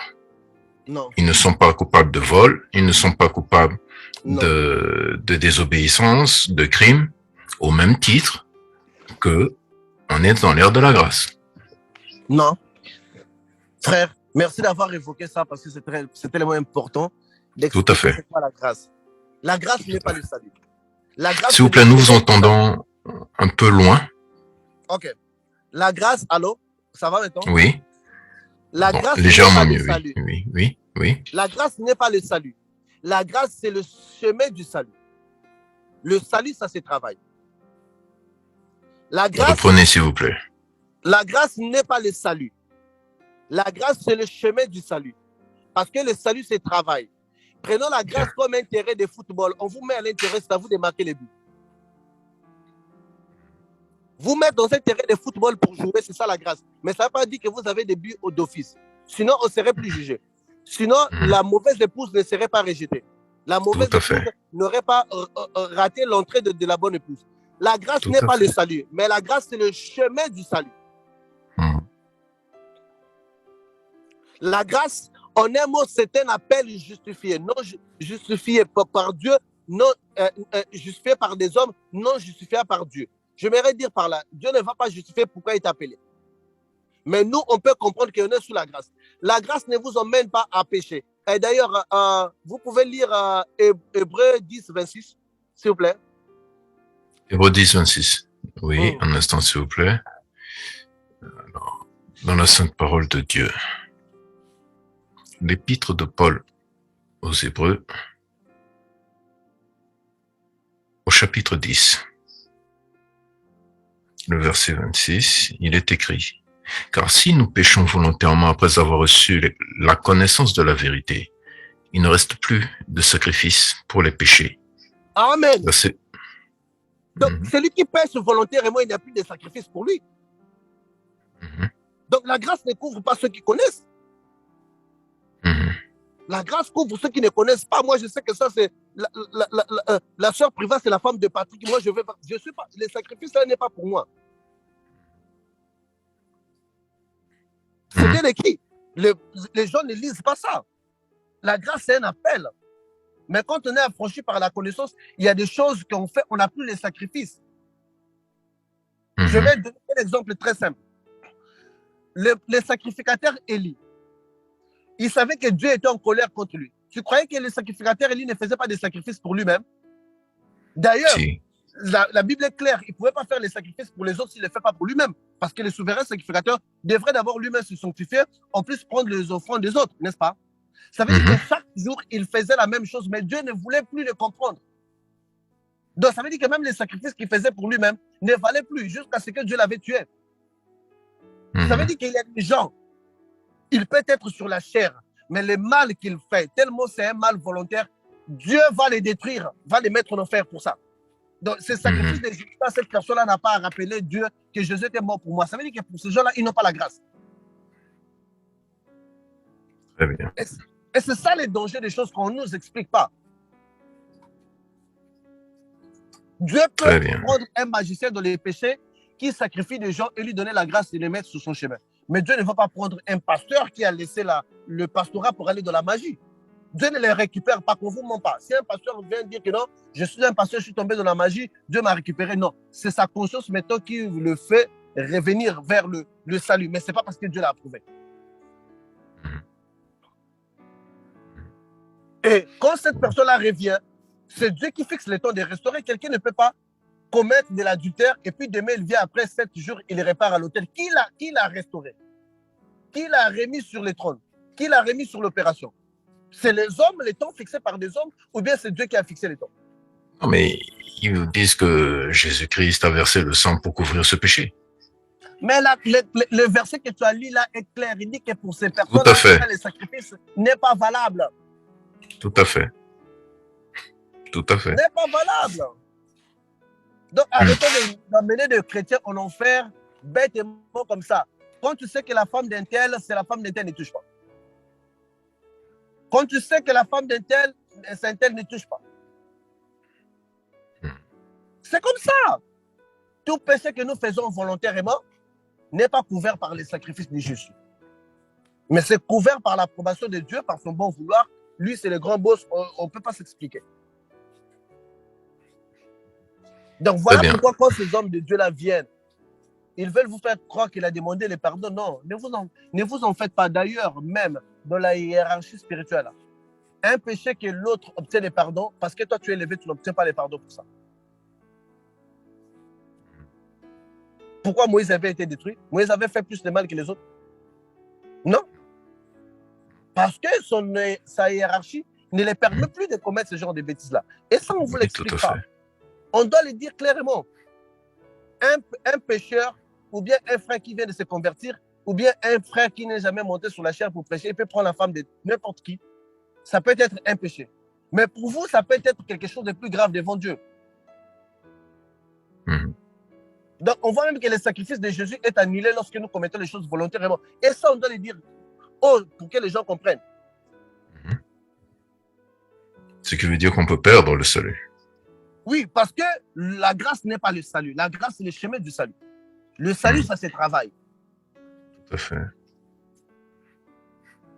Tout à fait. Est-ce qu'on peut dire que le salut se mérite? L'appel du salut ne se mérite gratuit. Pas. Oui, mais le salut lui-même. Mais le salut se mérite parce que nous devons travailler. Puisqu'il y a un jugement. Différent. Oui, puisqu'il y a un jugement. Tu sais quoi, mon frère Patrick? Là où je vois la ruse du diable, c'est de lier le mot salut à la grâce. Tout à fait. C'est pour ça que j'ai posé cette question. La grâce, c'est comme quelque chose, comme on dit, au hasard. Ce n'est pas un résultat fondé. Quand on voit le salut, c'est un mot qui est concret. C'est pour celui qui a réussi la victoire. On confond parce que les chrétiens pensent que quand on est arrivé à l'église, on a le salut. Non, ça, c'est des mensonges. On est sur la voie du salut. On doit courir. Et même ce salut-là a plusieurs couronnes. On ne serait pas tous couronnés de la même façon. Tout à fait. Oh, moi, j'ai vu des longues jambes, je n'ai pas zigouillé, toi, tu as zigouillé, toi et moi, on va être pareil. Non. Non. J'ai fait plusieurs sacrifices. J'ai évité plusieurs balles perdues. Oh, toi, non, non. Ou je vais mettre les désordres là-bas, ça serait. La bagarre va commencer là-bas. Non. Tu sais, quand tu rates quelque chose de bon là que tu pouvais manger, tu ne vas pas manger. La douleur que ça fait là. Pour craindre Dieu, quelqu'un qui mangeait. Non, mais arrête ça. Donc, Dieu sait. Oh. Dieu sait. Ok. On passe. Mais il était important de faire cette précision parce qu'il y a encore des églises dans lesquelles cette doctrine est enseignée vivement et ça pose problème à certaines personnes. Donc le frère Séclair est revenu et vous disiez que par rapport à son rêve, la montagne représentait la vraie spiritualité. Jésus était crucifié sur la montagne. Ça répond à la vraie spiritualité pour nous les chrétiens. D'autres chemins de détour, ce sont des chemins qui lui facilitent sa spiritualité. Mais ce sont des chemins qui seraient coordonnés et encadrés par des totems, qui étaient qu'il avait lion, les eaux, machin. Ça va lui conduire vers une fontaine. Mais ça serait parrainé par des entités. Et ce genre de choses arrivent quand quelqu'un est dans l'embarras des choix. Ok. D'accord. Donc, frère Séclair, je crois que vous avez écouté. Si vous voulez réagir, vous pouvez activer votre micro.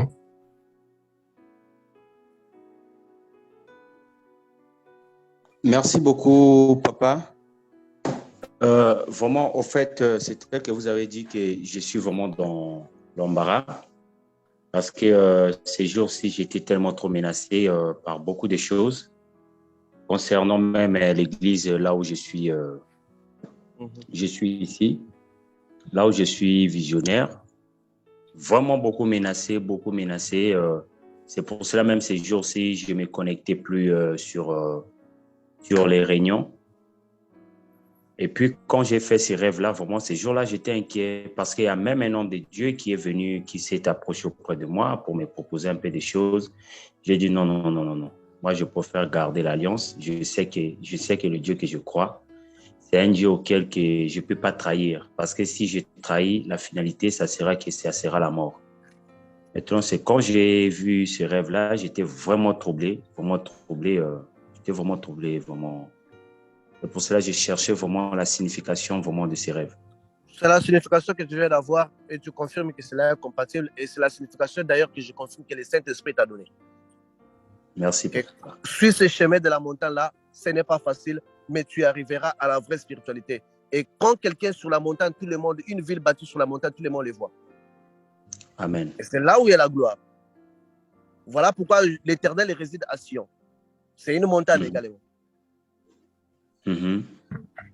Maintenant, papa, comment faire pour ne pas prendre le chemin que j'ai vu dans le songe? Oui, mais dans ton rêve, ça t'a donné la probabilité de la décision, en fait. Tu avais décidé. Ça veut dire de ne pas décider cette facilité-là. Oui. Ça veut dire de ne pas décider de cette facilité-là, en fait. Donc, toi, maintiens. Parce que je sais, quand tu es dans des choses comme ça, tu ne vois pas la lumière au bout du tunnel, tu ne vois pas ce qu'est l'avenir, mais la parole, Dieu te dit que derrière tout raccourci que tu vas prendre, d'ailleurs, tu viens toi-même de les confirmer qu'on t'avait proposé même des choses. Il y a des entités, il y a des entités des forêts, il y a des entités des eaux qui vont te mener dans une fontaine. Mais cette fontaine-là ne serait pas sur la montagne. Va déboucher à une grandeur. Mais ce n'est pas cette grandeur du Christ. Il faudrait que le Saint-Esprit t'aime absolument pour qu'il te fasse, pour qu'il te mette en garde, en fait. Parce que Jésus t'aime réellement. Il y a des gens qui sont fous d'eux. Il y a des gens, je te dis, s'ils meurent à 15h, 17h, Dieu s'en fout. Mais il y a des gens que Dieu ne laisse pas mourir dans les péchés. Et ceux-là, ils doivent s'estimer être heureux. Continue sur les chemins de la montagne. Ça serait pas facile, mais tu arriverais au sommet de la montagne où tout le monde te verra. Amen, papa. Mais papa, pour cela aussi, j'en profite aussi. La fois dernière, je vous avais écrit à propos de ce que je vous avais expliqué, vu mes antécédents avant d'accepter Christ, des choses qui s'est passées, telles que je me disais, je me masturbais même dans les cimetières, à chaque fois, même quand je pars, même dans les forêts, même dans les eaux, je me masturbais, je peux dire à peu près partout. À peu près partout, vu aussi certaines cérémonies qu'on m'avait fait au village quand j'étais encore un enfant. Vu dès qu'on a quitté, même à Pointe-Noire, ces choses-là, ça s'est réagi. Je me souviens même aussi, j'ai failli me noyer à la mer à Pointe-Noire. 40 minutes plus tard, et puis les gens disaient que déjà l'enfant est parti après. La mère m'a encore vomi, je suis encore revenu au bord. C'est même un monsieur, il était béninois, c'est lui qui m'a pris, il m'a soigné. Et depuis lors, vraiment, il y a certaines choses qui m'arrivent étranges. C'est vraiment étrange, papa. Donc, c'est pour cela que... Oui, donc il faut faire... tu vas nous écrire pour programmer ta délivrance. Tu as besoin d'une délivrance. Parce que voilà ce qui se passe. Lorsque le diable te rate, il va trouver des émissaires pour t'envoyer, pour les envoyer vers toi, te faire passer par des situations pour te ramener vers son chemin. En fait, si tu répares pour finaliser ce que tu avais déjà pu commencer. Or, quand on voit dans ton parcours, tu te masturbes dans la forêt, tu mets des semences dans la forêt, tu te masturbes dans l'eau, tu mets les semences dans l'eau. Et voilà que ton rêve te dit que ces esprits-là veillent sur toi. Ils veulent te prendre en possession parce que ce sont là les deux mondes avec lesquels, donc trois mondes, parce qu'il y a un monde de la montagne qui est le monde du Christ. Sur ça que toi, tu dois donc toi, tu as grandement besoin d'une délivrance. Tu dois envoyer un message directement au frère Patrick. Tu vas lui laisser ton numéro de téléphone. Lui, il va te contacter après. Il va établir un programme avec toi de délivrance. Comme ça, nous allons te prendre en délivrance afin que cela s'arrête. Mais on appelle ça sous réclamation, en fait. Oui. Et il y a aussi une autre chose, papa. Depuis aussi que j'ai commencé l'église, vu l'église là où j'étais sorti, mon père spirituel là, c'était, je dis père spirituel parce qu'il était un franc-maçon, mais c'est bien après que j'ai su qu'il était franc-maçon. Dès que j'ai commencé mon propre ministère, subitement, il y a un vent qui est sorti, les gens m'accusent de franc-maçon. Moi-même, je me pose des questions, je n'ai pas un véhicule, je n'ai pas l'argent tel que les gens pensent que c'est que les francs-maçons ont ici au Congo-Brazzaville. Je n'ai pas ça, il y a certaines des spéculations qui sortent à mon nom. Ce ne sont même pas des choses que moi-même je ne fais pas, mais subitement, les gens voient que non, ce que tu fais là, c'est de la sorcellerie. Toi, tu es animé par tel esprit. Donc, les gens commencent maintenant à m'accuser, ça m'a refroidi et ça a failli même, je peux dire même, ça a fait quitter même, certaines personnes ont quitté même l'église à cause des rumeurs que les gens sont en train de répandre dans mon nom dans le quartier là où est l'église. Et puis, je me suis encore battu pour l'évangélisation jusqu'à ramener encore un peu du monde. Donc, si je dois être vraiment honnête avec toi, ce n'est même pas le temps pour le ministère pour toi-même. C'est le temps de te forger toi-même par la montagne. Je sais que l'amour qu'on a pour Christ, on pense être prêt pour exercer le ministère pour Christ. L'amour pour Christ ne nous fait pas prêts pour exercer le ministère pour Christ. On peut partager des choses, on peut évangéliser les gens. Mais lorsqu'on tient ce titre-là de ministère et l'exercer, on peut avoir l'appel du ministère. Mais si longtemps que le temps n'est pas encore arrivé, tu aurais des portes ouvertes parce que tu n'as pas un manteau de protection, en fait. Tu serais victimisé et tu aurais beaucoup de problèmes. Moi, personnellement, quand je te parle, tu as d'abord un propre travail à faire pour toi-même, pour ta propre vie, ainsi que tu voudrais sauver celle des autres. Ça, c'est vrai. Donc, si tu as un ministère, ce n'est pas le temps. Si tu t'es réuni avec des gens pour prier, tu peux les laisser juste une veillée de prière, un lieu de prière où vous partagez des prières. Mais ne les transforme pas si vite en un ministère par rapport à ta volonté. Par rapport à ta volonté. Et c'est là le danger. On n'abrège pas les temps de Dieu. Moïse avait l'appel de Dieu, mais Moïse a commencé à exercer son ministère à l'âge de 80 ans. Donc, toi, devant Moïse, tu es bébé. Non. 80 ans, Moïse commence. Quelle patience dans cet homme-là. Ça, c'est vrai. 80 ans, tu es déjà vieux. Ça dit qu'il y a des gens avec qui Dieu va faire le ministère juste pour une année. Ils meurent. C'est comme ça. Ce n'est pas nous qui mettons les temps. Nous sommes dans un champ. C'est les propriétaires du champ qui doivent nous donner l'endroit où glaner. Et si on ne nous a pas donné l'endroit où glaner, ne t'en fais pas que tu es perdant. Tu seras perdant parce que tu serais attaqué. Toutes les forces vont s'élever contre toi pour t'emmener dans la magie. Ça, donc, il faut faire très attention avec ça. Ce n'est pas du pain, ce n'est pas le pain beurré, comme on dit là-bas à Brazzaville. Ce n'est pas le pain avec les chaos, comme les Ivoiriens disent. C'est quelque chose de très sérieux. Ça, c'est vrai, papa. C'est quelque chose de très sérieux. Mais dans ça, il faut d'abord voir toi-même, ta propre vie. Parce que tu ne peux pas faire une église pour emmener les autres au ciel pendant que toi-même tu n'entres pas. Moi, je préfère encore que tu n'emmènes une personne au ciel, mais toi-même tu entres, que d'emmener les autres, tu n'entres pas, parce que c'est une perte, en fait. Amen. Concentre-toi sur toi. S'il y a déjà des gens qui viennent vers toi, annule les services normaux comme étant déjà un ministère, remets ça dans la prière. Pendant que tu seras dans les séquences de prière, Dieu va commencer à travailler. C'est Dieu maintenant qui va te donner la forme de ton ministère. Parce que les ministères, on ne les dessine pas selon nous. C'est Dieu qui dessine la forme dans laquelle on doit exercer. Parce que c'est comme ça les choses de Dieu.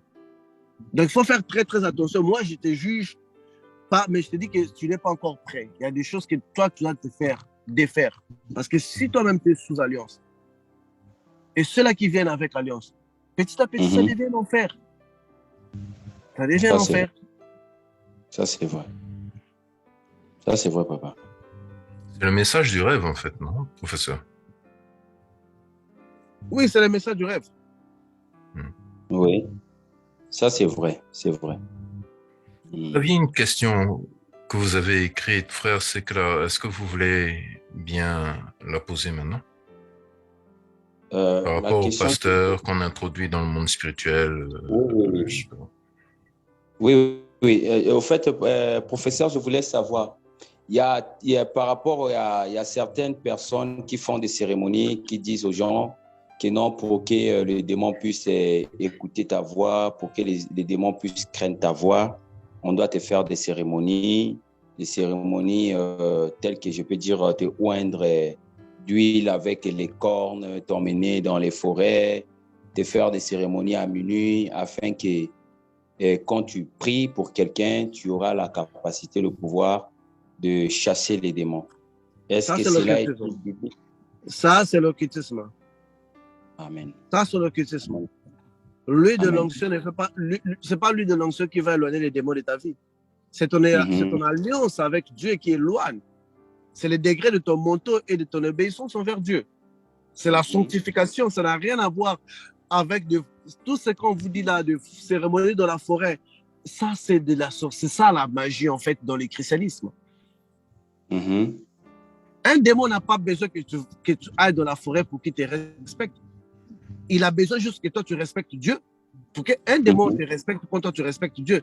Un démon ne te respecte pas quand toi, tu ne respectes pas Dieu. Ça dit qu'on reçoit que ce qu'on fait.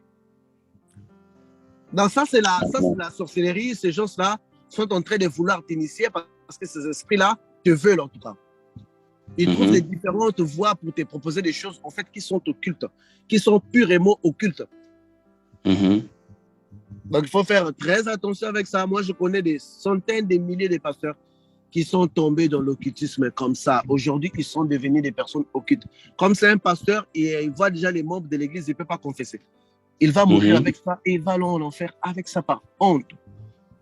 Il faut faire très attention. Je répète encore, les choses de Dieu, ce n'est pas les pains beurrés, ce n'est pas les chaos. Ce n'est pas les dindons au coin de la rue là. Non.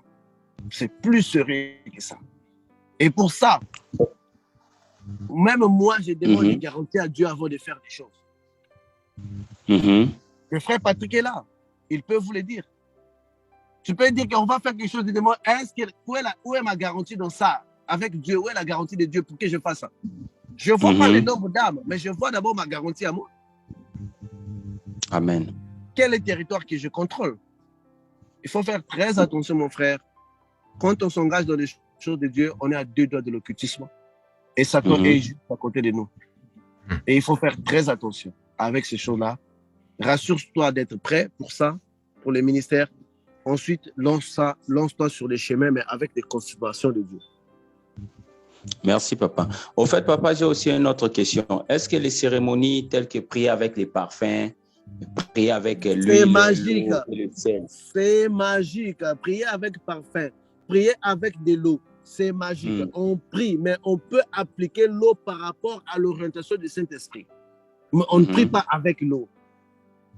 La prière, dans son départ, elle est neutre plutôt, elle est sans encombre. Ce sont des mots que nous adressons au Père. Mais il arrive par la révélation que les pères nous disent, faites ceci. Et cela n'est pas répétitif. Ça peut arriver une fois en une année et parfois ça ne peut ne pas même pas arriver. Quand quelqu'un, chaque prière, chaque jour, il faut que tu prennes de l'eau, ça devient déjà une doctrine. Et c'est une doctrine diabolique. Voilà pourquoi je dis, on ne conditionne pas le Saint-Esprit. Amen. Le Saint-Esprit doit être libre d'agir tel qu'il le veut. Même Élie qui avait un manteau n'utilisait pas le manteau à chaque étape de sa vie. Oui, oui. Même Moïse qui avait un bâton n'utilisait pas le bâton à chaque étape de sa vie. C'est comme ça. Merci, papa. Merci beaucoup. Ok, frère, c'est clair. Est-ce que c'est bon? Oui, c'est bon. Dieu vous bénisse au nom de Jésus-Christ de Nazareth. Vous pouvez taper votre contact dans le chat privé et je vais vous enregistrer pour pouvoir vous écrire. Je pense que vous n'êtes pas dans le groupe Telegram. Je suis dans le groupe Telegram. Vous êtes dans le groupe Telegram. Bon, si vous êtes dans le groupe Telegram, donc vous allez me trouver dans les admins. Bropat. D'accord. Voilà. Dieu vous bénisse. Merci beaucoup pour votre participation. Les réactions, les échanges ont été enrichissants pour toute l'assistance. Merci. Dieu vous bénisse. Nous continuons. Alors, à part la loi de l'attraction, la loi de l'homogénéité métaphysique, quelles sont les autres lois spirituelles principales à connaître en tant que chrétien? Non, ce n'est pas des lois à connaître en tant que chrétien, mais ce sont des lois à comprendre. Parce qu'il y a une différence entre connaître et comprendre. On peut connaître quelque chose sans comprendre quelque chose. Tu peux connaître le frère Patricio, mais tu ne comprends pas le frère Patricio. C'est là où d'ailleurs, c'est là où les gens en souffrent. On peut comprendre, on peut connaître le frère Patrick, mais on ne comprend pas le frère Patrick. Il y a une grande différence entre connaître et comprendre. Dans les choses spirituelles, on ne connaît pas parce que c'est au-delà du mental, mais on comprend. Oui. Ça veut dire quelque chose que toi-même tu sais faire, mais tu ne sais pas l'expliquer. On ne peut pas expliquer comment est-ce qu'on a dit à une telle personne de faire ça et puis ça donne tel résultat. On ne peut pas l'expliquer. Parce que quand on explique, on connaît. Mais quand on comprend, parce que parfois on ne connaît pas. Donc, dans les choses spirituelles, il faut comprendre ces lois-là, comment est-ce que cela agisse en toi. Mais ces lois, ce ne sont pas des lois bibliques. C'est un peu une science au-delà de ce que la Bible nous dit. Mais c'est une science qui est fondée avec la Bible.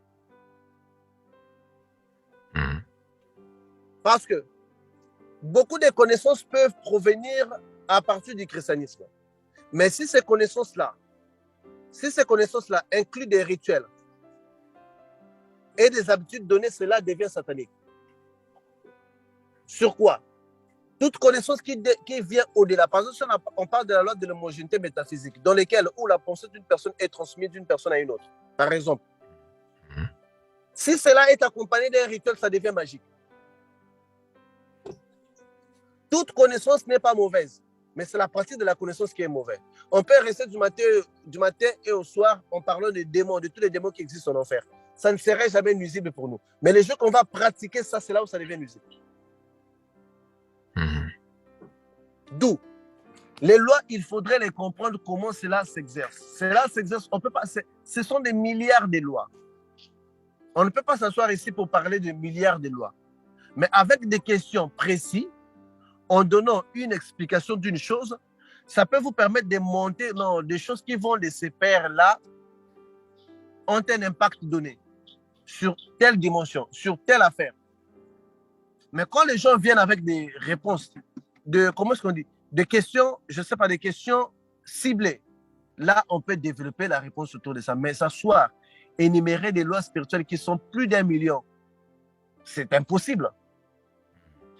Ces lois-là, la Bible est fondée de ces lois-là. Tu ne manqueras pas de respect à tes parents. C'est une loi spirituelle parce que cela a un impact spirituel. Parce que quand on dit la Bible, c'est ce que les gens ne comprennent pas. La Bible n'est pas un livre physique, c'est un livre spirituel. Tout ce qui est écrit physiquement a une souche spirituelle. C'est la souche spirituelle qui doit vous inquiéter. Jésus marchait sur les eaux. Ça, c'est physique. Sur les spirituels, quel effet ça fait? Ça lui donne les pouvoirs sur les Léviathan. Parce que Jésus avait dominé les trois royaumes. Il était allé dans le royaume souterrain, l'enfer, pour dépouiller. Il avait marché sur les eaux. Il avait dépouillé le royaume à l'océan cosmique, dans le royaume de Léviathan. Il avait monté dans les airs. Il avait monté dans les airs. Ça veut dire qu'il a dépouillé. Donc, il a dépouillé les trois royaumes. Ce n'est pas en vain. Dans l'enseignement sur le poumon de la création, le professeur a dit une phrase qui a retenu mon attention. Il a dit que tous les enfants d'Abraham étaient des puissants. C'était des astres. Pouvez-vous approfondir la notion d'astre, s'il vous plaît?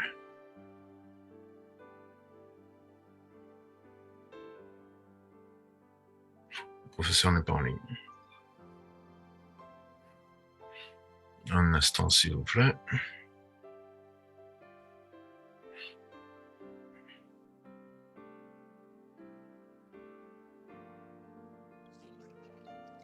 Allô? Oui, professeur? Excusez-moi parce que je suis en train de faire les courses en même temps. Vraiment désolé pour aujourd'hui. Mais... Oui, allez-y avec les frères, la question. Oui. Je disais quoi? Donc, deuxième question. Dans l'enseignement sur le poumon de la création, le professeur a dit une phrase qui a retenu mon attention. Il a dit que tous les enfants d'Abraham étaient des puissants, c'était des astres. Des astres, pardon. Pouvez-vous approfondir la notion d'astre, s'il vous plaît? Bon. Quand on parle des astres, il faudrait se décaler un peu de l'astrologie. Les astres, on voit ceux-là qui sont dans les lieux célestes, premièrement. Ceux qui sont dans les lieux célestes, premièrement. Ceux qui sont dans les auteurs spirituels. Parce que les enfants d'Abraham, comme vous le savez, ils ne dépendaient pas de leur parcours pour être sauvés. Parce que ce sont des élus, en fait. Ils sont déjà choisis pour les ciels. Ça veut dire que Judas couche avec la concubine de son père, oui ou non, il va aller au ciel. Que Salomon pratique la magie, oui ou non, il va aller au ciel. Parce qu'eux, ils étaient dans la phase de ce qu'on appelle de l'alliance, des ayants droit, que nous appelons couramment, spirituellement, des ayants droit. Eux, c'était des ayants droit. Donc, quand on parlait des astres, Dieu voyait déjà des créatures célestes. C'est-à-dire que des gens mis pour habiter au ciel. Mais c'était pas... C'est d'ailleurs de cette idéologie-là qui vient, en fait, l'occultisme. Quand vous allez, par exemple, sur Hollywood, vous allez voir... On qualifie de chantres, bien des chanteurs comme étant des étoiles, en fait. Pour juste dire que ce sont des gens qui sont de des dimensions élevées. C'est dans ces premiers sens-là d'où vient.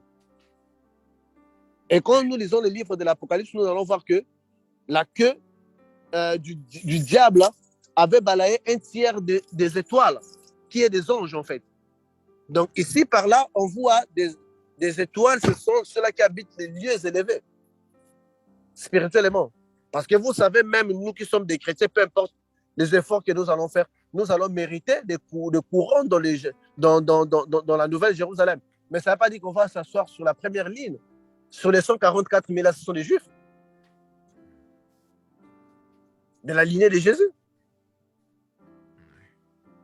Oui. Mais c'est comme ça. C'est la logique, en fait.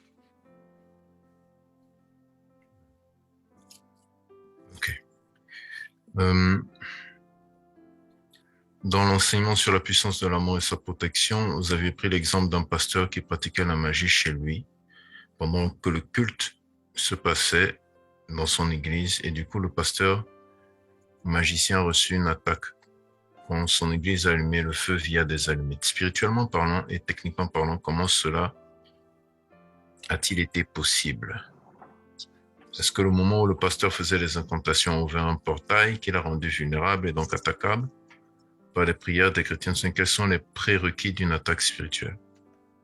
Non, il faut comprendre que c'était le temps que les Saint-Esprit avaient jugé de les frapper. Hein. Parce que les prières que nous faisons contre les autres ne veut pas dire que ça doit les tuer. C'est le Saint-Esprit qui décide une personne est inutile, je vais les tuer.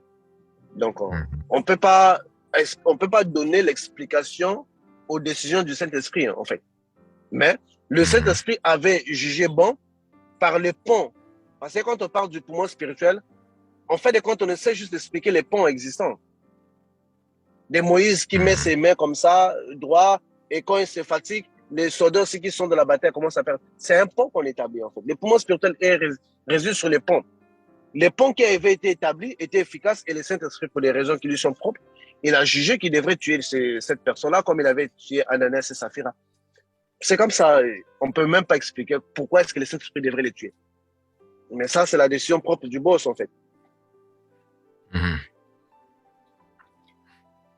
Question, que pensez-vous des hôtels? Est-ce qu'un chrétien peut et doit avoir un hôtel chez lui?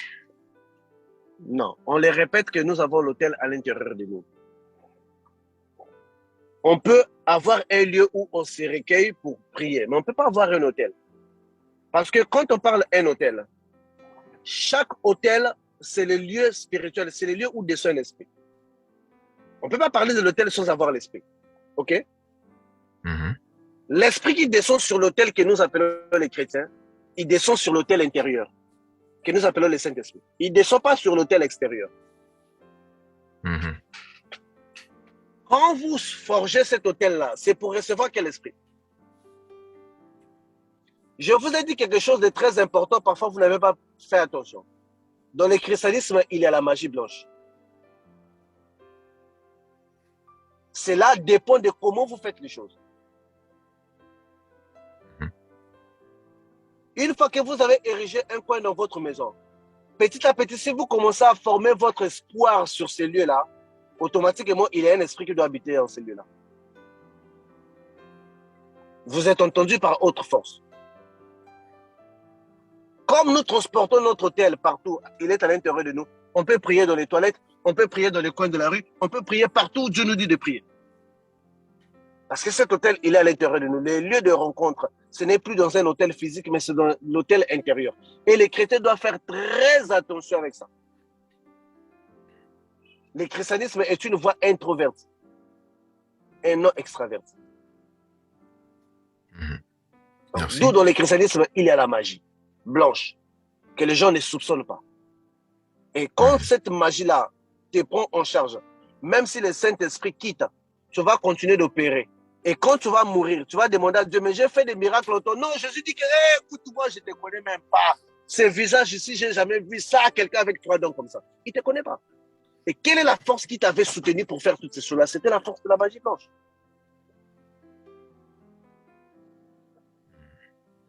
D'où, je pense qu'il faut faire toute une émission pour parler de la magie blanche dans les christianismes.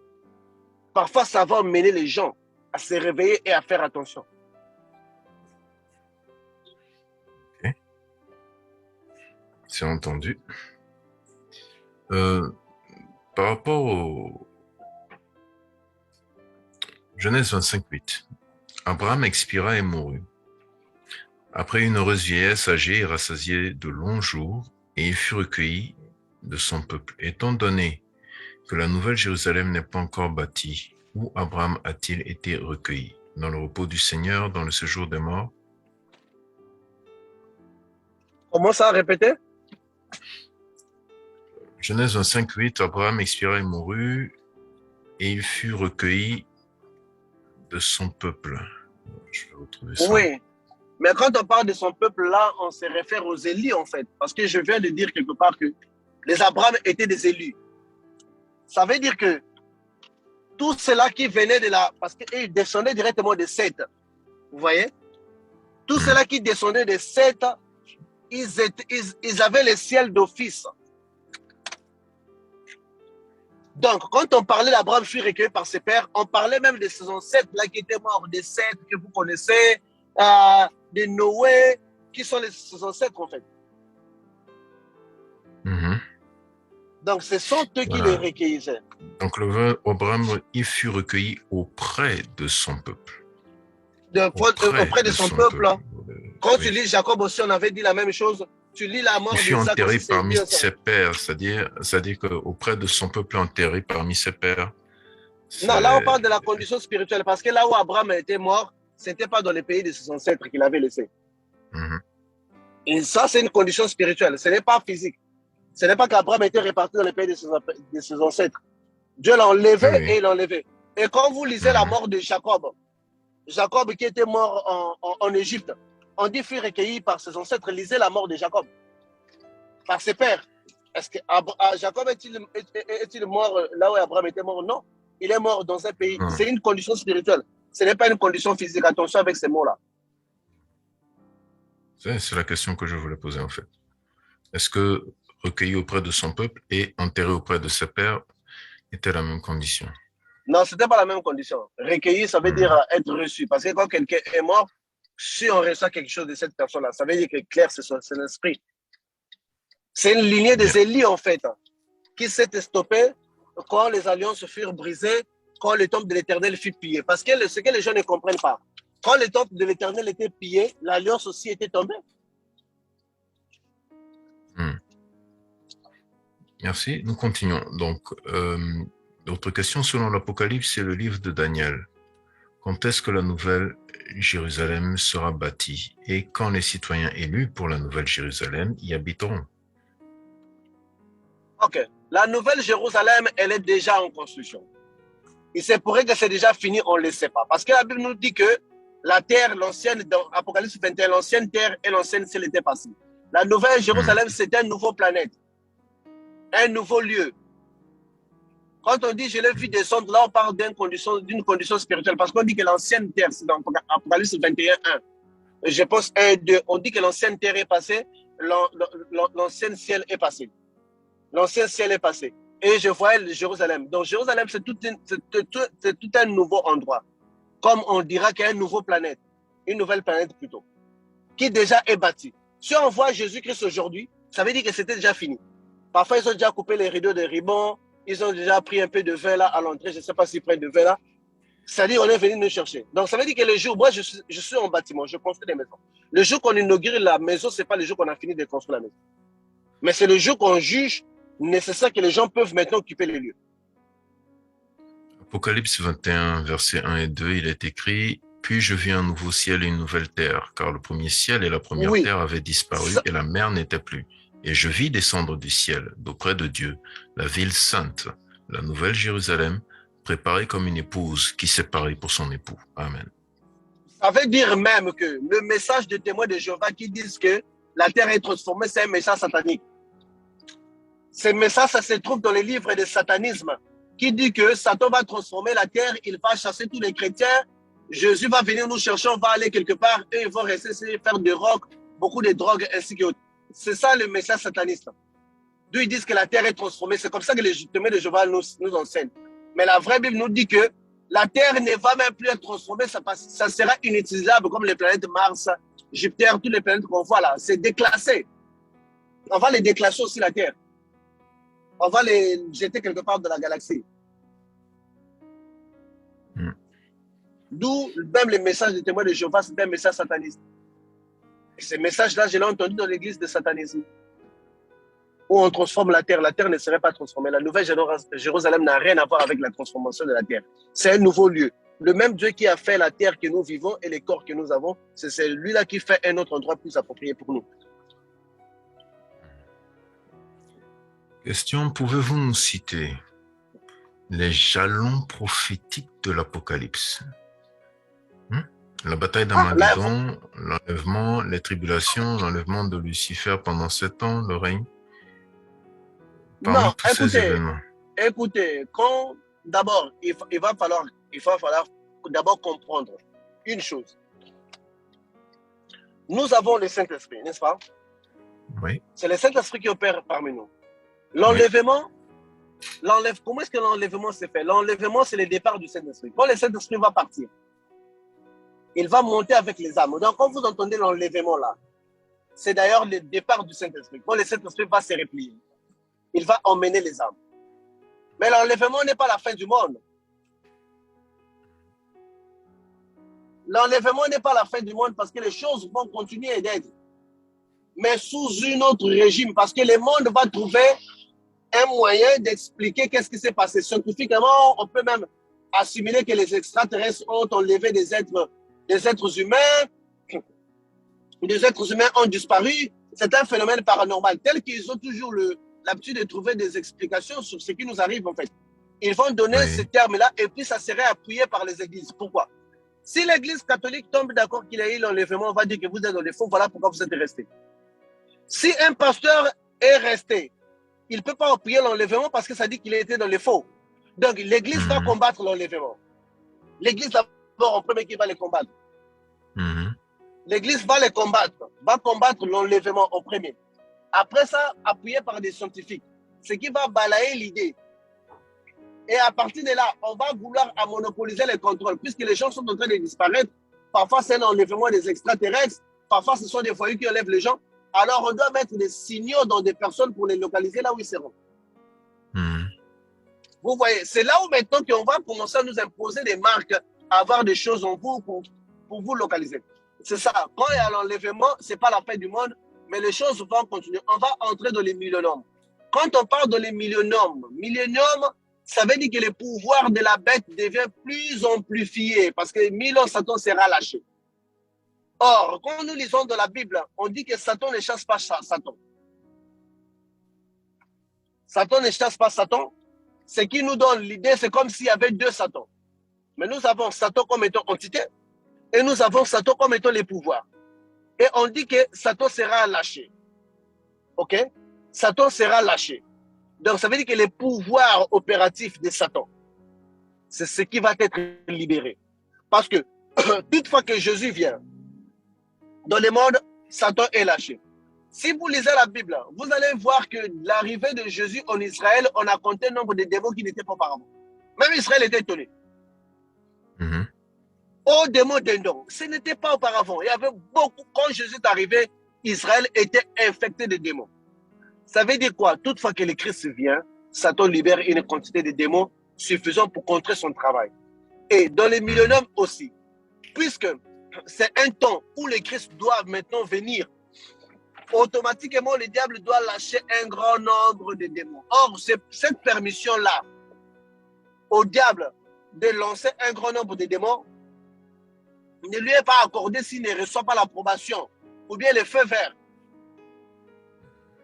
Parce que dernièrement, je dormais, j'ai vu l'enfer était ouvert, des catégories de démons que je n'ai jamais vues qui sont montés sur la surface de la terre, qui effrayaient. Et alors, quand j'ai vu cela, j'ai crié au nom de Jésus. Ces démons-là n'obéissaient même pas au nom de Jésus. J'ai dit, Seigneur, quel genre de démon? Le Saint-Esprit me fait savoir c'est ce qui va se passer quand moi j'irai. Vous voyez? Parce qu'en ce moment-là, les démons étaient montés. Donc, Dieu m'a fait cette grâce-là de voir comment les choses seront. Donc, quand on parle de Satan sera lâché, il y a toutefois que quand quelque chose, un événement est sur le point d'arriver, un pouvoir grand est donné à Satan. Et c'est de ces pouvoirs-là qu'on dit qu'il serait libéré. Après les temps des milléniums, 1000 ans là, qu'on dit les milléniums, ça ne veut pas dire que les gens ne vont pas mourir. Attention, les êtres humains ne seront pas éternels. Mais ça veut dire que comme l'esprit d'une personne ne va nulle part, je vais donner un exemple très simple. Pour ceux-là qui sont sacrifiés dans la magie, leur esprit est ici, non, n'est-ce pas? Ou on peut le voir quelque part physiquement. Ça veut dire que ces personnes-là ne vont nulle part, ils sont ici. Donc, ils vont voir Jésus venir. Même ceux-là qui l'ont persécuté. Ils vont le voir parce que leur esprit ne va pas dans les séjours des morts. Ne va pas dans un autre lieu. Leur esprit reste dans la sphère physique. Ils travaillent comme étant des esclaves physiques. Et comme nous savons que dans le satanisme, il y a la possibilité de matérialiser un mort, comme tout le monde le sait d'ailleurs. Donc ces personnes-là peuvent être matérialisées. Ça donne l'impression comme des gens qui vivent éternellement. Et c'est ce qui va valoir le pouvoir à l'Antéchrist. C'est ce qui va donner la crédibilité à l'Antéchrist. On avait enterré un tel. Et on voit encore la même personne qui revient. Tel que ce qui se passe au Bénin, ce qui se passe en Haïti. C'est la même chose en fait. Mais ça serait maintenant légal parce que les médias ne vont plus combattre ça. On va voir, oh, le frère Patrick avait crié à Satan. Il est mort.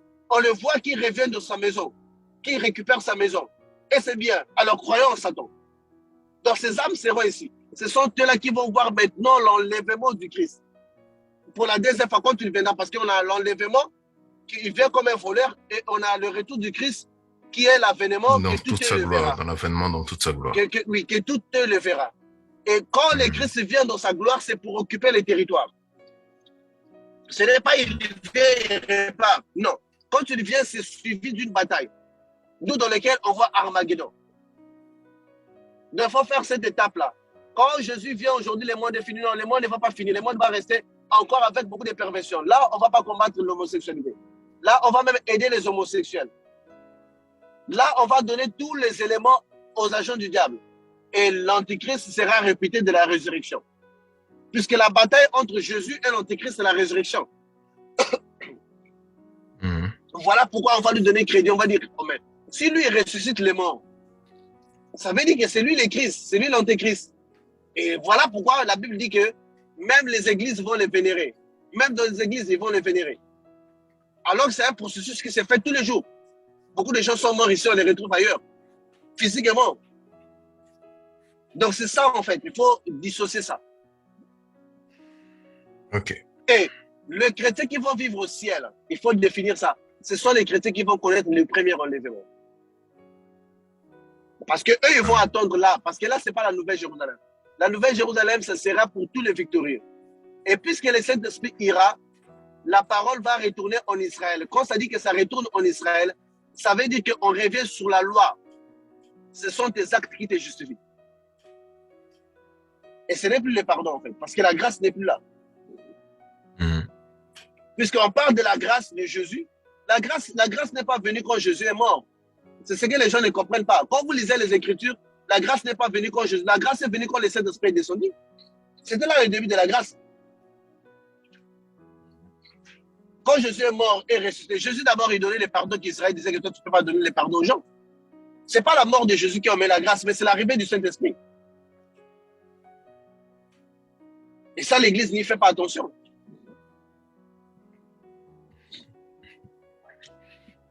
Merci, professeur. Nous avons bouclé 2 heures de réunion. Comme à chaque fois, questions-réponses. La plupart du temps, c'est intense. Nous allons nous arrêter là pour cette séance d'aujourd'hui. Je vais poser la question avant qu'on arrête. Est-ce que les gens ont compris les explications qu'on a données? On avait été clair ou on avait été ambigu? Bon, les réactions manifestées et témoignent de clarté. Sinon, ça va dans l'ensemble. En tout cas, toutes les réactions sont bonnes et bien reçues. Il y a des confirmations encore qui sont en train d'arriver dans le chat.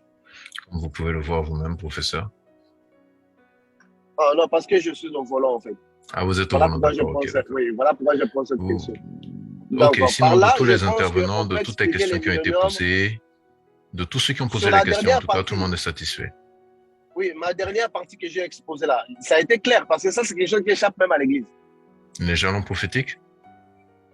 Oui, ça a été clair. Oui, avec la tournée des événements, que la mort ne serait pas là. Ce n'est pas parce que les gens vont vivre éternellement, mais ils vont passer par ces processus-là que nous voyons tous les jours ici. Qu'on néglige ou bien que les médias étouffent. Parce que ça s'est fait, mais les médias étouffent ça. Donc, c'est en fait... Oui, oui. Merci beaucoup, c'est clair. Ça a été clair. Ça a été clair. En tout cas, parmi tous les intervenants, ça a été clair. Donc voilà, nous vous remercions pour votre participation abondante et massive. Merci pour toutes vos questions. Merci pour vos réactions, vos interventions. Voilà, c'est le terme que je cherchais. Nous sommes arrivés à la fin de cette réunion. Nous vous remercions pour le temps que vous nous avez consacré et toute l'attention. Nous rendons grâce à l'Éternel pour vos vies. Nous croyons Dieu de ce que vous passez une très bonne soirée dans tous vos pays respectifs et que nous nous retrouvons demain pour notre séance hebdomadaire du dimanche en prière d'intercession au reste. Que l'Éternel vous bénisse et vous garde. Au nom de Jésus-Christ de Nazareth. Amen. Bye bye. Amen. Bye bye. Yeah.